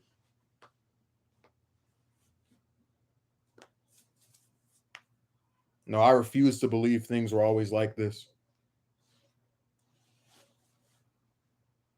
You will never convince me of that one.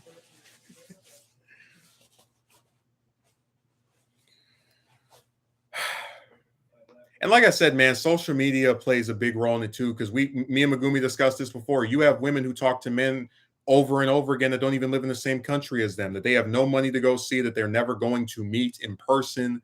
I mean, this whole thing is just a big joke. Definitely not. Hell no, it wasn't. I told you, you didn't hear about I words in the 60s or 50s or 70s or 80s. This wasn't a thing. The internet and all this fake feminism and these guys that like acquiesce to this crap, this was the byproduct of that.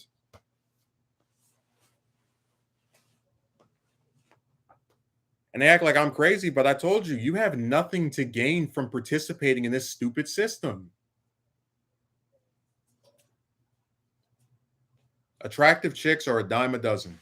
I can walk down the street and see like 5 women I think are pretty or otherwise, look nice enough for to where if I didn't know about how messed up a lot of them are, I would have said something.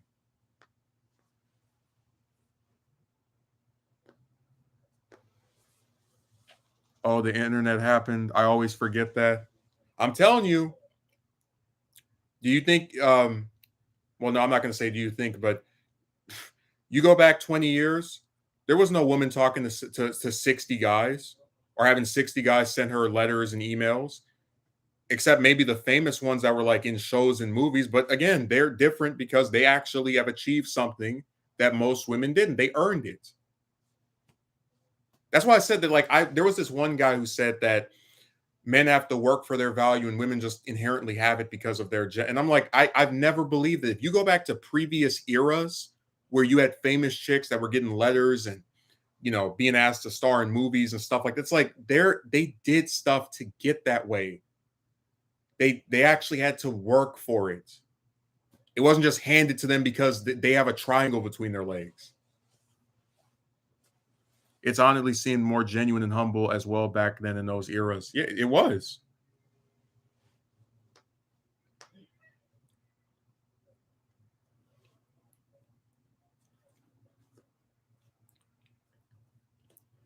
I told you, I told one relative about 4 years ago that I'd been rejected by 40 women. They didn't believe me.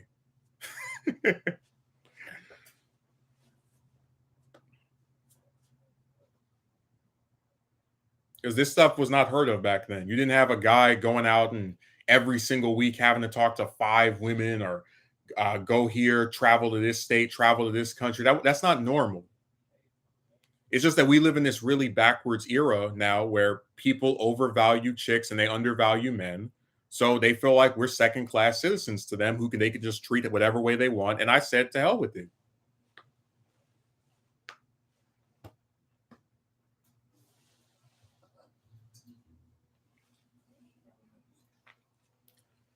I asked the question, what can women do for you? And I got crickets.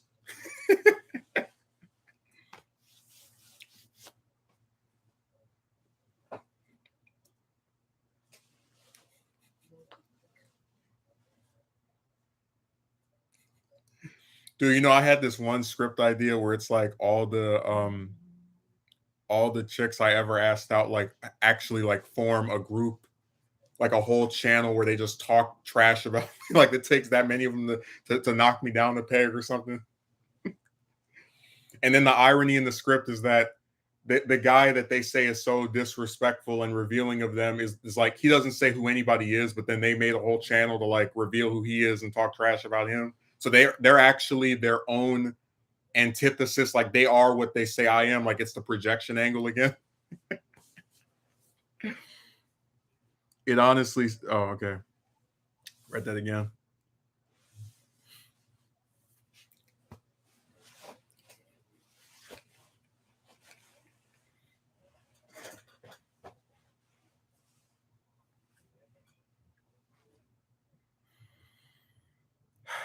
Man.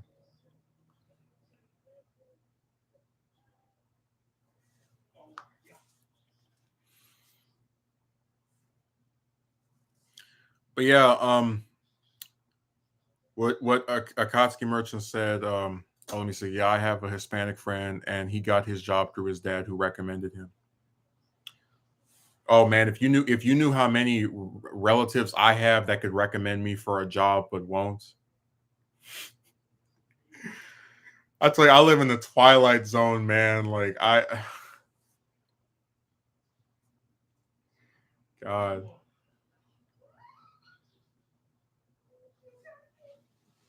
and like I said before, I don't want to be a broken record. Things don't have to be this way. It could be so much more pleasant, but it is often botched, of course. Oh, I haven't seen Jem in so long. Jem, it's been a really hard last couple of weeks and slash month. It really isn't a surprise anymore at this point. It is to be expected. Yeah, I told you if I still went out and asked them out and one of them says no, I'm like, it'll be a self parody because I should have learned my lesson by now. No, there's nothing. There's nothing happy and there's nothing new. It's the same old stuff. 2023 is just 2022 part two or plus one or whatever. There's no difference. This isn't even January 16th. It's December 47th. Nothing happy and nothing new. No, it's the same old crap. The only thing new is that people are acting a little bit more insane, but there's nothing happy about it.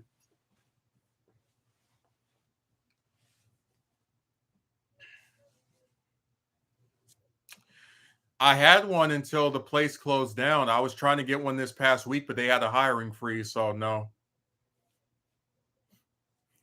That's why I said there's nothing happy and there's nothing new. Well, that's the ice cream truck outside.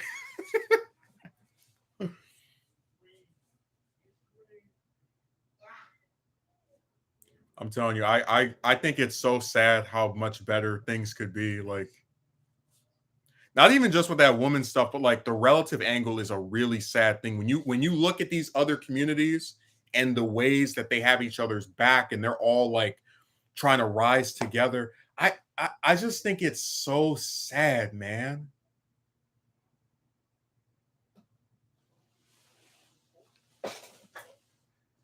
Because like I said, I've seen Caucasians Hispanics, Asians, they care about each other. They have a unit. They work together. They don't sit there sticking their finger up about stupid stuff like, are you dating this woman, or did you wear this again? They don't, none of that matters. They actually are there for each other and help each other get jobs and cars and, like just basic utility stuff. Like, why can't we have that? This guy was talking about, I'm a self-hate. I'm not ashamed of my ethnicity. I'm ashamed of being part of a group that calls itself a racial slur, that kills each other, in these inner cities, that has all these children that can't afford that. I'm ashamed of those things. Those don't have to be things that every black person does, because they're not.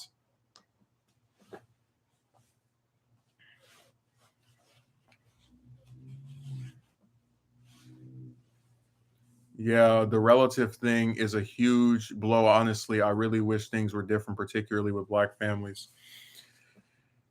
Well, like I said, their priorities are out of whack. I mean, think about it. This guy had the time to, at no point ever, tried to help me get a job, but then has the time to go up there on Friday and rip a lock out the door. It's like, you can't make this stuff up.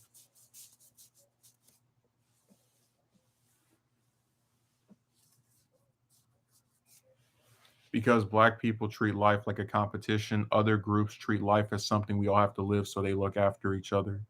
Total madness for the overwhelming majority of black families. And that's why I said that, like, all they have to do are basic things. Like, it's easier than it's ever been to help somebody get a job, because a lot of times they can go online. You can travel, you can like drive around the neighborhood and you see places that are saying now hiring, etc. And instead of that, I've had like one person do it, try to assist me in like the last year or so. I had another one, that same relative we were talking about, who mocked me, said, "You think you're so smart? Why don't you have a job?" That idiot, right? Who then a year later wants to ask me how's the job search, and they're trying to pretend they care about me. Um, but that's why I told you that, like, a lot of the stuff that we don't have is, it's either inflicted by us as individuals or by people that we're around, like just not caring, or the stuff they care about doesn't matter.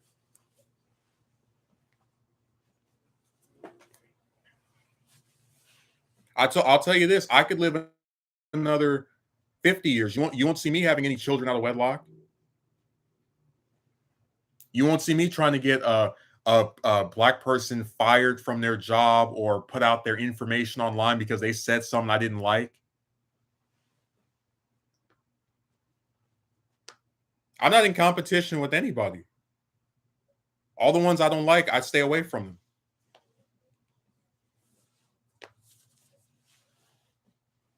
Basics, I agree. Unforced errors. It's sad, man.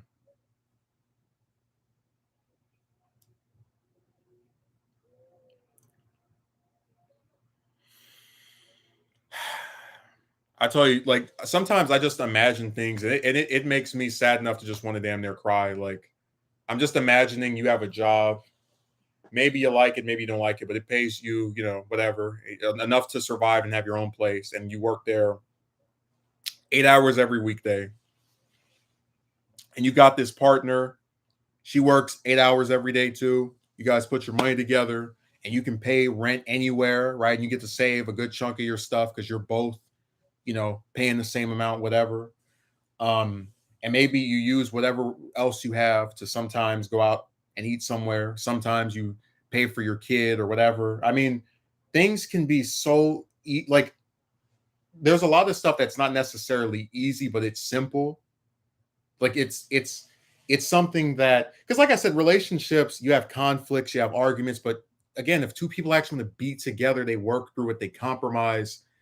And I'm just not seeing that. Instead, the full totality of the role that the woman has for the man, especially if you're a guy, from, because I said before, I don't really see a difference in the way chicks act, race by race, but just the totality of their role especially if you listen to these like online guys, right? Is to be a bunch of gold diggers who beg you for coins or only come around after they think you have something. And I have no time or patience for that. Like I said, attractive chicks are a dime a dozen. So sitting here and being mesmerized by the beauty of one of them, it doesn't work.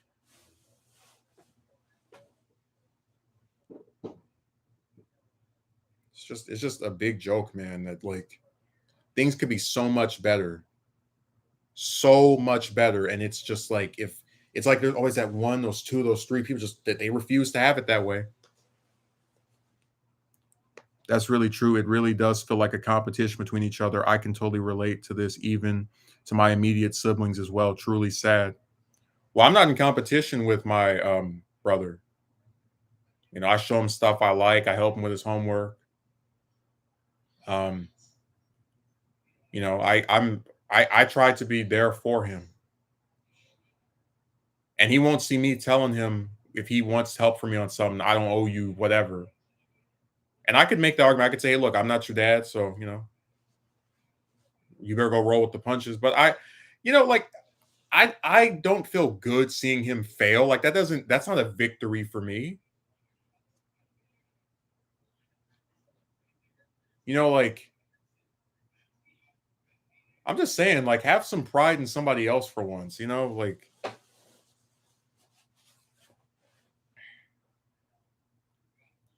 it's sad, man, that people are like act this way.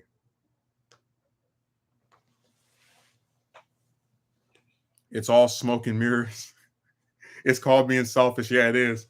You know, I used to have this one Spanish teacher when I was in 11th grade, and I would ask him what was on the test, and he would tell me like what was going to be in the test. I was like, all right, that's it, right?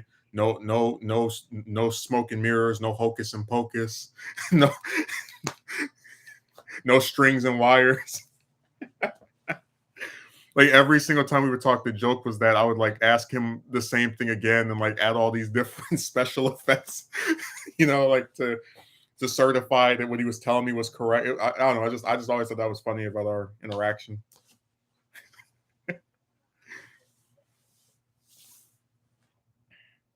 Like crabs in a bucket holding on to each other. LOL, best teacher ever. Yeah, I really liked him. He was very accommodating of me.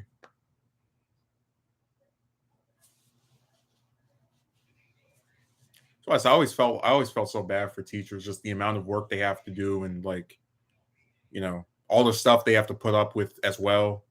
Grading all those papers, rude parents, students that get angry over what any like it's just I always had a soft spot for a lot of teachers, especially the ones where you can tell they're trying to be fun, they're trying to like, you know, actually be entertaining, whatever, and kids just they can be real awful. Oh, the rude parents are the worst.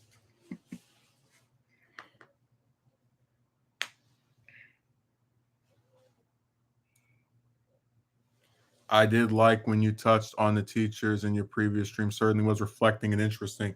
Well, like I said, when I was a political science major in college, I wanted to teach history at school. So that was always something I had in the back of my mind, like just how that type of job would be. Um, and it never materialized because I didn't have the money to go to, any of the universities that were available. I think I explained it before that like I wanted to go to a school that was out of state. They wanted this amount of money, couldn't get them relatives to pay for it, etc. So my dreams just went up and blew up in my face. And I can't wait for somebody else to come around and write something about, oh, it was affordable and you could have done X, Y, and Z. Do their retrospect examination of a situation they weren't there for. History is so underrated and underappreciated. Well, that's the good thing about online, right? I can still talk about it and make videos about it and teach people that way instead. Only problem is I get demonetized every time we talk about something that's actually worth remembering. So,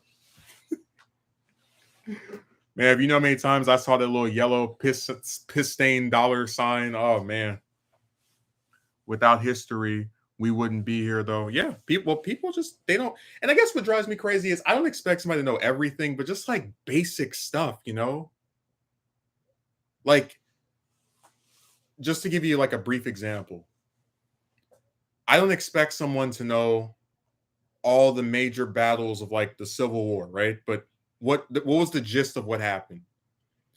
The South seceded from the Union, became its own country, and there this multiple, several year conflict that ended in 65, right? 1865. So it's like, I'm not expecting you to just have this, know all the generals and their background. No, but just basics. And people just don't seem to be interested in the bare minimum of things. Oh, thank you, Jim. By the way, I'm gonna do a stream next week, and then when you're like, "Where's Jim?" Be like, "I don't owe you." Dude, they speak out of both sides of their mouths. They're like this. History needs to be acknowledged. I agree. Megumi, I'm gonna do a romance video, and it'll come out this upcoming Friday. And then this Friday comes, you ready to comment on a video? Where's the new romance video? I don't owe you a video. You're like, but you told me it was coming out today. I don't owe you a video. Because if I don't put something out the day I said I'll do it, like, hey, I got this other part I want to add in here. That's why I usually don't like giving release dates and stuff. I'd rather just work on it in behind the scenes in secret. It comes out, and then if you don't want to watch, you don't have to. Whatever. Because with the we can't go back video, it was hard writing that because I kept having these periods where I would think of something and then like my mind would draw a blank and I would think of something again, then draw a blank, and then I like it's sometimes writing stuff just isn't that easy.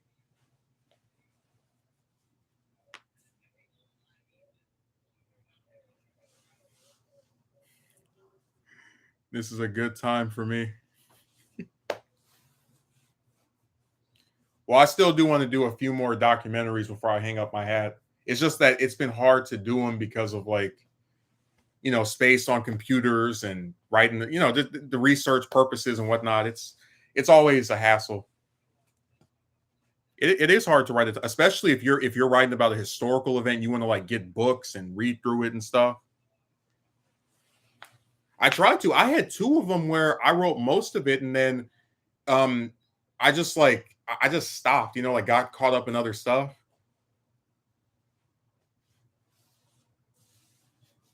No, sometimes it happens too, where you just get an overload. Like there's just too much stuff you want to do, where it all just kind of cancels each other out in a way.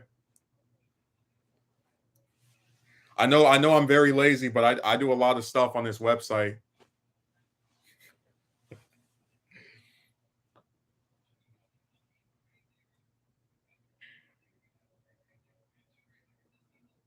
I mean, when I was making that cartoon where I had to draw and write every episode and draw all the stuff out, you should have seen how lazy I was with that. When I do a stream and I have to sit there and talk and respond to everything everybody's writing, that's lazy too. Some people talk like video game NPCs with programmed dialogue lines. I've been writing a fictional Crusader movie for the last 10. Yeah, scripts. That's what people don't understand. Scripts go through a whole bunch of drafts.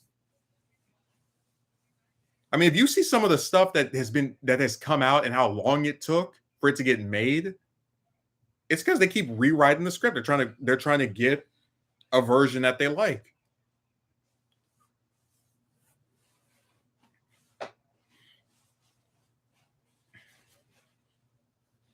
No, people just don't understand what it's like to write stuff, especially if it's like a long term thing, like a story for a show or a movie. They don't get it. Sometimes, like for example, there are some comics where they'll draw the whole. This isn't like a still commonly used practice, but there were comics back in the '60s. They draw the whole thing, and then somebody else had to go through and put dialogue in there. Like that's how, like just backwards.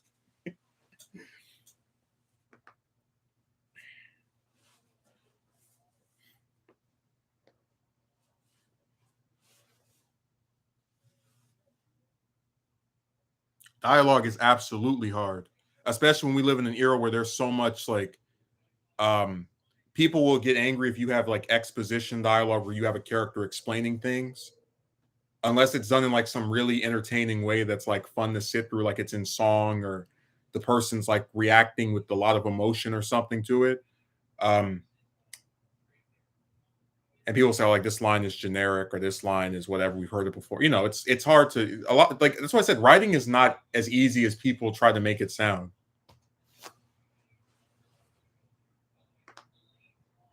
I had the same thing with my show. It's like I was writing episode 90 before I wrote episode 82. Like it's just, like it's like I got this outline and I wanted to get to here and we have to make sure this happens before this. It's not easy. I don't know why people just they just trick themselves into thinking that this stuff is simple. But I mean there is no other way to say it. I have some pretty awful relatives who are having a power trip, and it looks like this is going to be a pretty lousy. I don't know if the week will be lousy, but next Sunday, this upcoming Sunday is going to be an expansion pack of the stuff we've had from the last 2 weeks. So it's just not that simple. It is. I mean, we had the Friday massacre. We had the sequel to the Friday massacre this past Friday, where they ripped the door out the hinge, the lock out the door. And we're gonna apparently have a sequel or some kind of DLC for that event when I go back over there inevitably.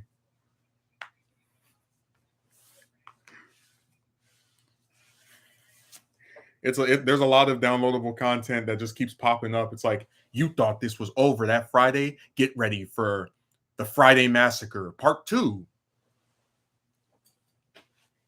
I really was not expecting that weird thing to happen a few days ago, but these people, they're going into all types of levels of absurdity. How is your? Oh, I don't have a roommate. I've actually. Well, I guess I technically do now to an extent, but yeah, if you want to count my brother as a roommate, he already knows I stream, so he knew to clear out of here when I started doing this.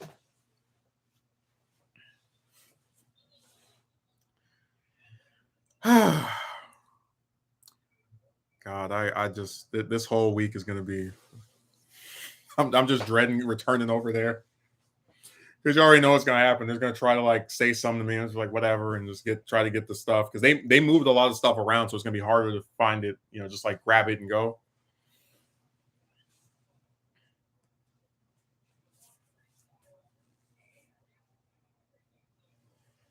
Cool, you and your brother, please stick together like glue. My question is, when is this saga going to end? I guess when I get most of my important stuff from over there, that'll probably be the conclusion. And I mean, it's like I wanted it to end last Friday. I tried to be nice this past Friday, and they did some more crazy stuff that makes me even more like uncomfortable and not wanting to speak to them. So it's an ongoing process. I don't know. Maybe it'll end this month, maybe it'll end next month. Like they don't care about what you have to say, and they have these special little phrases they respond with because they don't have the social skills to engage like a normal person. Dude, on that last Sunday, they had this line, and it's like this: getting in his A word.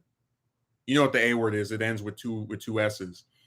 And I swear to you, I guess it's supposed to mean like confronting somebody. It has this weird, like erotic subtext, and they kept saying it over. Like the two people that were on that call with me, right? They kept saying it over and over. That I actually want to take the audio of that and just cut out every time they say it and like see how because they said it like 7 or 8 times. This person would get in his A word. By getting his A word, I meant have a conversation. Like it was weird. Like they can, and I'm not even joking. Sometimes it's like they don't even understand. They're saying the same thing over because when we do like the woman stuff, like I'm aware we've talked about this before, but we're not saying the same. But even if we say the same phrases, we acknowledge that we have like feminist society. You can't, it is what it like. Just we know we're saying something we've said before. It's like they really don't get that they're repeating this phrase over and over again. It's weird.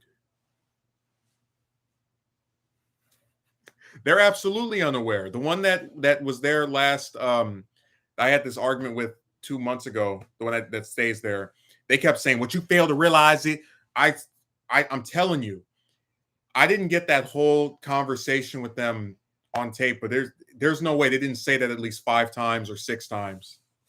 To where at one point I was like, "You keep saying the same," and this other person tried so hard not to, because they knew that they kept saying it over and over. What you fail to realize is, what you fail to realize is, what you fail to realize is. And I was like, why? You look at, again, we're going to go back to this. You look at Caucasians, Hispanics, Asians, all of these other communities. What do they have in common? They support each other. They don't get wrapped up in stupid stuff. You think that a bunch of like Hispanics are sitting around arguing about who's going to take out the trash? Like, I mean, like, give me a break. You think a bunch of Hispanics or are Asians or what are you want to call them whites, Caucasians, whatever, are sitting around ripping locks off of doors?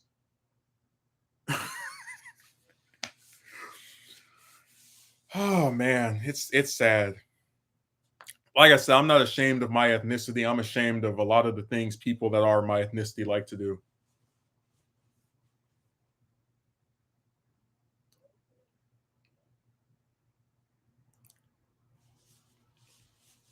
It's really sad.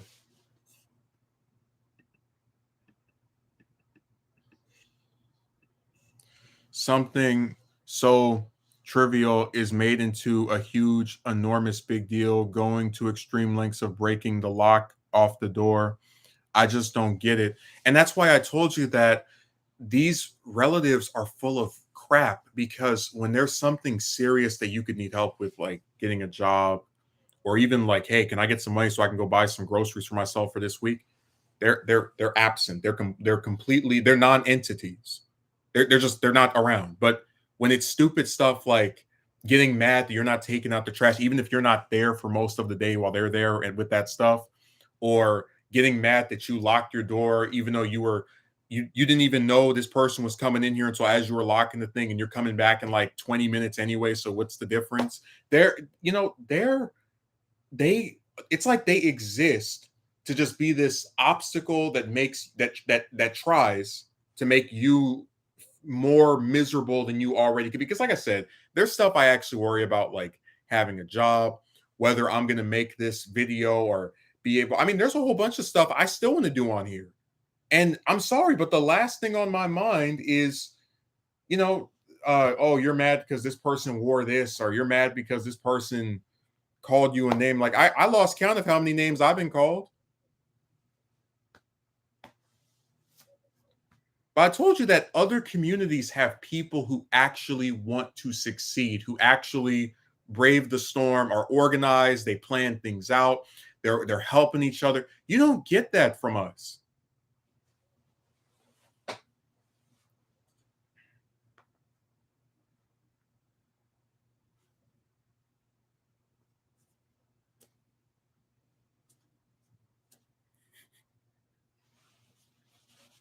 Like I said, you'll never see me have my brother come up and ask me for help, and I go, "I don't owe you." You won't see that from me.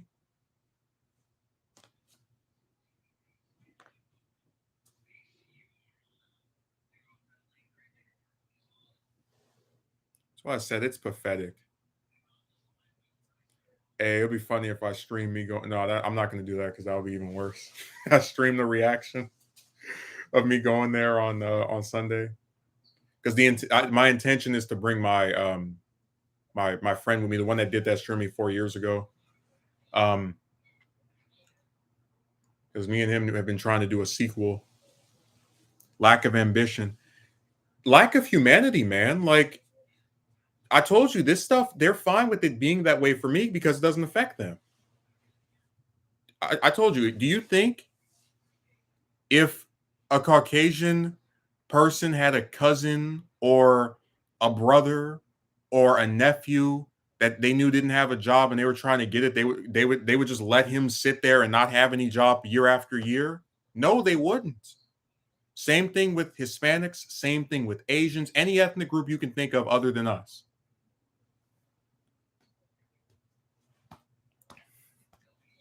I'm trying to do another one with them. It's just that we've had a real bad timing issue because he was living out of state for years. And it like basically started after I did that stream when he just left. So we'll try to do a sequel. And that stream, I would be fine with it being like 3 hours long because me and him have been done one in years. So, we have to have our big grand return. Large portions of the Black community just want to.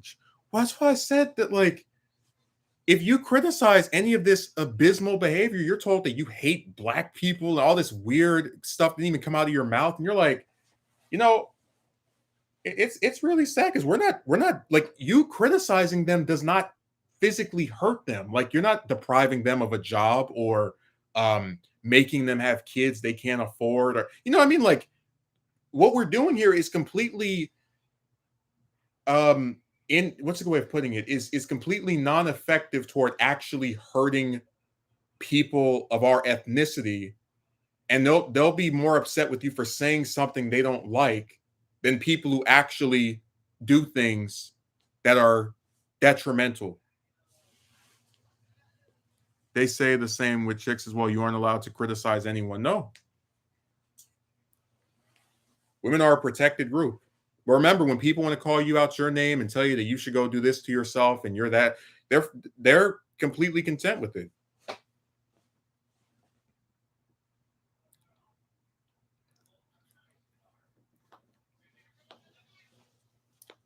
You should call it out. I told you we only get one life to live, and no one's ever been able to explain to me why you should spend it trying to be what somebody else wants you to be. They've never been able to answer it. If you only get to live one, as far as we know, one time, why do you have to live your life for somebody else or based on another way another person wants you to, or at the discretion or approval of a, like, I don't understand. Why does that have to be the case?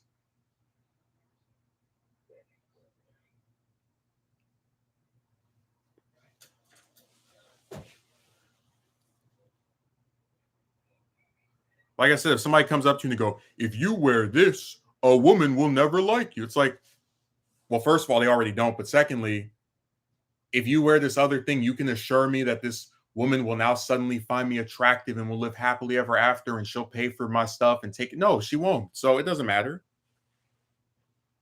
I won't abide by that nonsense. I refuse to fit the Black mold.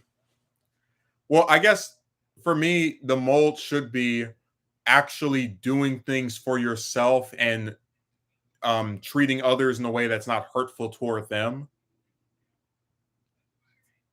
And if people get mad at you for living that way, they're insane.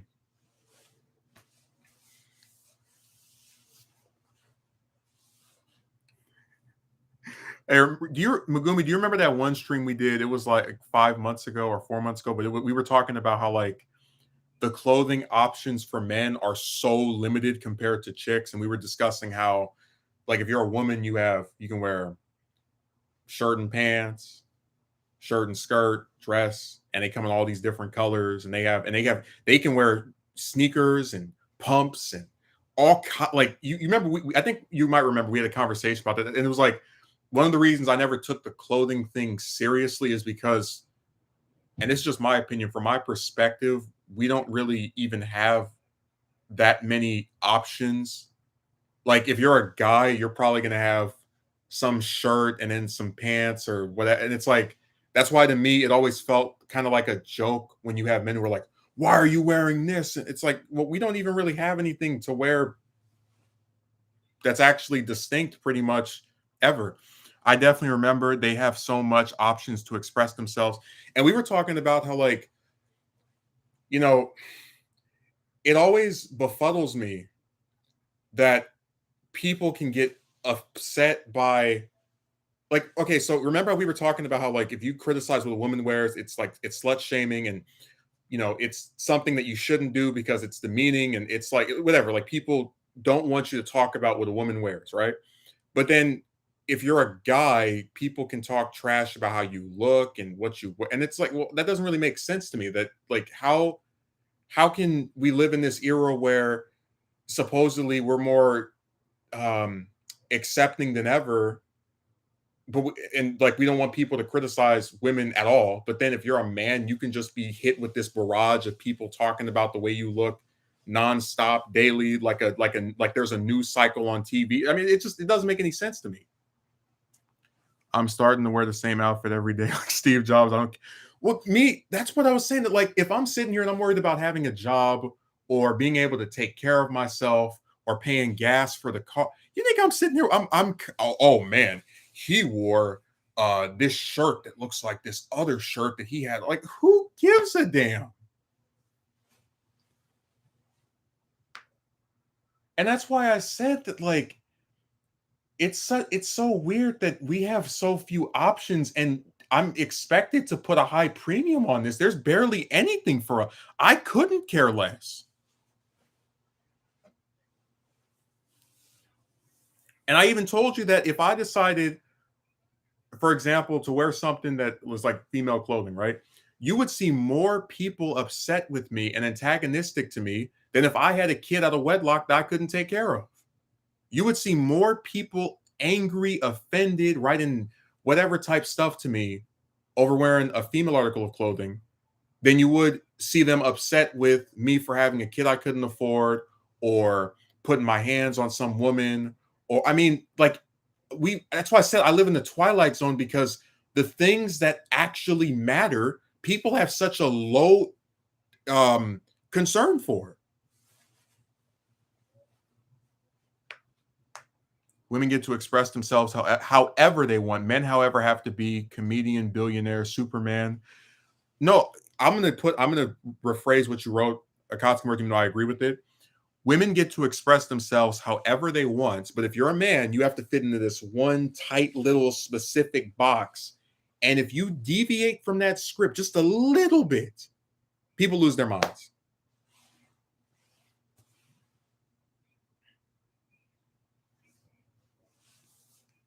If you deviate, dude, I could literally wear all men clothing, and if I painted my nails green, you would have people like, "Why are your nails green? Why did you paint them that way? Why did you look?" And I would say to myself that like, why does it matter? So if I do a stream and I'm starving, I haven't eaten in 10 days, and that's in the title, I'm malnourished, whatever. Nobody cares. But if I do a stream where I have on, I don't know, lipstick, people are gonna write stuff and actually be like it's weird. It's weird. Because I wanted them green. There was a guy who did a video where he had some pink, like his nails were painted pink, and like there's actual people in the comment section like, "Why are your nails painted that way?" Like I was like, "Of all the, oh my!" I didn't even notice because I wasn't like I don't. Sometimes I watch a video of somebody talking, I'll just like click on something else because usually it's just them speaking. But they actually were writing like whole theories about why it was so stupid. Megumi says, seriously, why is this? Because people have invested time, money, and resources into things that don't matter. When I get up in the morning, I'm worried about if I'm going to get to my job on time, if I have enough gas to go where I need to go. Um, I mean, like it clothing, if I'm not, unless it's some really formal occasion, it doesn't matter to me. You're just running some errands. Who cares? Or they'll comment something like men aren't men anymore and society is collapsing. Men aren't men anymore because of the way that people treat men. And like men aren't men anymore because they don't get hired by these places, so they don't have a job, and that's why most homeless people are male. They are supposed to ask out a bunch of chicks that waste their time, don't reciprocate, whatever, just complete waste of everybody's time. If they have a dream or desire or goal that has to do with relationships, they get completely ignored because again, nobody cares about men or their psychology or how they feel. Men aren't men anymore because society doesn't want them to be. They want us to be subservient to anyone that has a triangle. Everybody knows that. Yeah, it's because how men are. Yeah. When's the last time somebody asked you, "Are you feeling depressed? Are you angry?" They don't.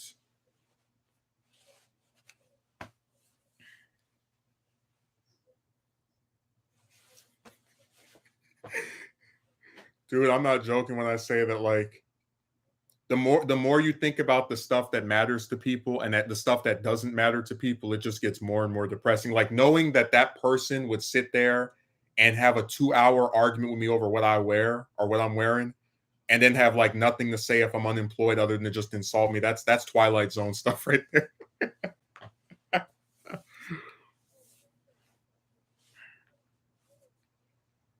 The woke agenda hurts the work agenda, or is it woke agenda hurts my brain? It hurts my brain as well. So there's a lot of stuff in this world to be upset over when it comes to other people, and some guy wearing a female article of clothing is the last thing on my mind. Oh yeah, yeah,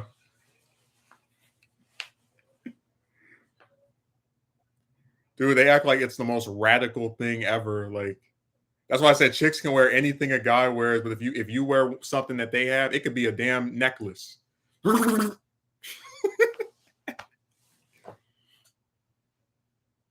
And that's why I said that, like, I don't take clothing seriously because we don't even really have anything to wear. We don't even like really have options whatsoever. I mean, it's such a joke to me, you know.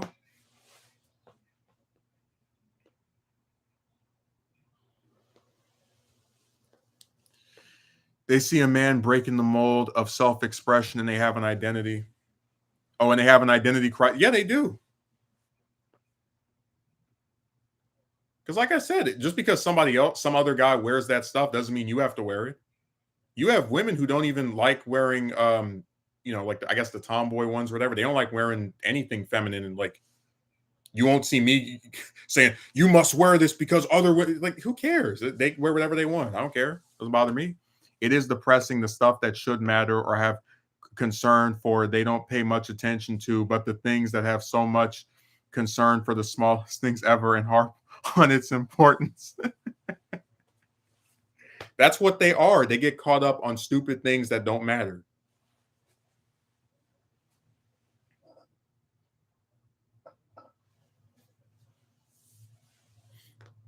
It's really sad.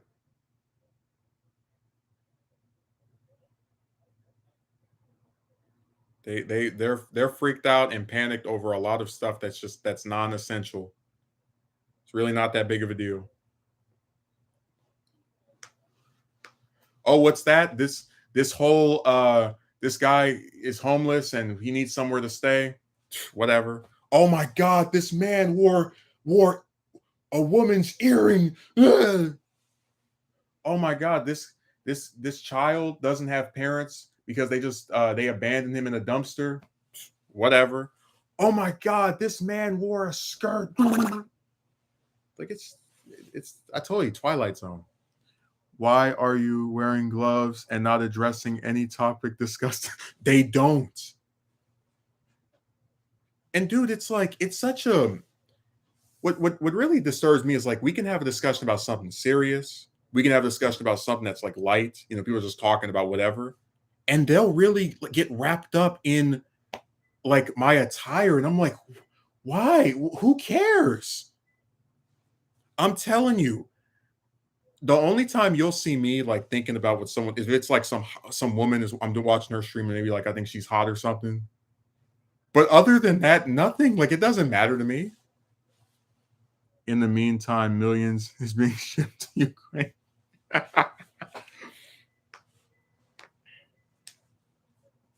Dude, people get wrapped up on the most frivolous, meaningless stuff. It's so sad.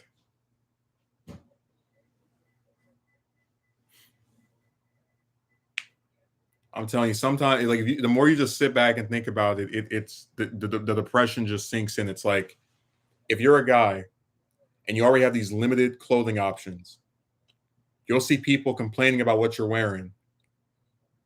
But then if you're a woman, you can wear anything you want to wear, including what men wear. And if someone says something about what you wear, because sometimes people online do, you'll have some portion of people who will defend you automatically on the basis of your gender, while the guy gets no defenses whatsoever normally. How the hell does that work? I told you it's just backwards logic. It's getting wrapped up on stuff that doesn't matter. And it's really always like, I'm not going to say since the beginning of time, but like as far back as I can remember, it's been this way.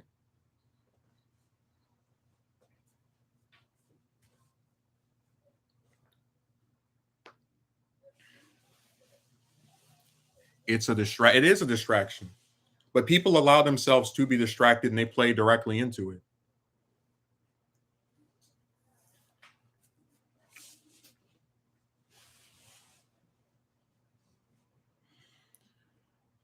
It's so sad that if you're a guy, you just can't express yourself.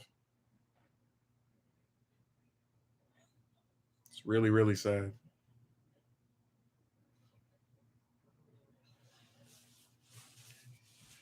But I wanted to do this a little bit longer than usual because Jem, so we haven't seen him in a while. Uh, I want to catch up with him and see how he was doing.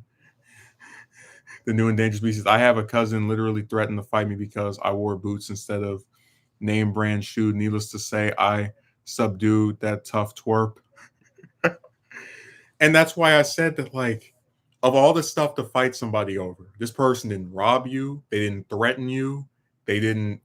Um, I mean, again, it's like you're gonna fight someone because they didn't wear some shoe. Are you serious? I tell you, every time I go out of my house, I just know I'm walking back into the twilight zone where stupid stuff is given importance over things that actually affect people, and it's a damn shame, man. Um, and look, sometimes it's hard to deviate from the script. You're afraid of what someone might say. Like I remember I did the first romance. I was like, oh man, I wonder if people are gonna come on here and call me names or whatever. But at a certain point, you just have to keep remembering you only get to live once, and you know, can you really call it living when you don't get to be yourself? Because like I said, we know that if I was female, I whatever I wanted to wear, nobody would complain, nobody would say anything weird. And if they did, they get discouraged. So we know it's not like a normal thing that you just have to put up with this. But it's the circumstances and the double standard that allows this to even be something that we have to break down in such a way. Um, if you aren't wearing anything that is extremely expensive, they have a problem with you. Mind you, these were boots that I enjoyed wearing and that I had bought with my art. And look, my opinion is anything you buy with your own money, you should be able to wear whenever and wherever you want, unless it's some place that has like a specific requirement for clothes. It shouldn't even be something you have to debate or discuss. Designers, if it was up to me, they would starve. Wear what is comfortable. Well, that's what I'm saying. Like, I feel comfortable. I like, I don't, it's that's why I said it's sad, man, because so much of your existence is supposed to be predicated on what someone else thinks. And I say the hell with that. Again, I have my limits as to how far I'll go, but I just I'm just getting like more and like as time goes on, I get sicker and sicker of having to fall into these specific, stereotypes. But look, I'm gonna get off of here because it's been 2 hours and a half. I think I've reached my limit as far because I do start to kind of get like tired. Like I do enjoy the discussion. We can pick this up some other, like on Saturday, for example, if people want to. But thanks for showing up, Megumi, Akatsuki merchants, or banana merchant, whatever way you want to be referred to. And we can celebrate the long return of Jem. He's finally showed up again. I hope and I appreciate the donation as well. I hope you enjoyed the stream. I think I tried to have a robust discussion. Um, whether I succeed or not, I guess you'll be the judge of that. And have a good rest of your day.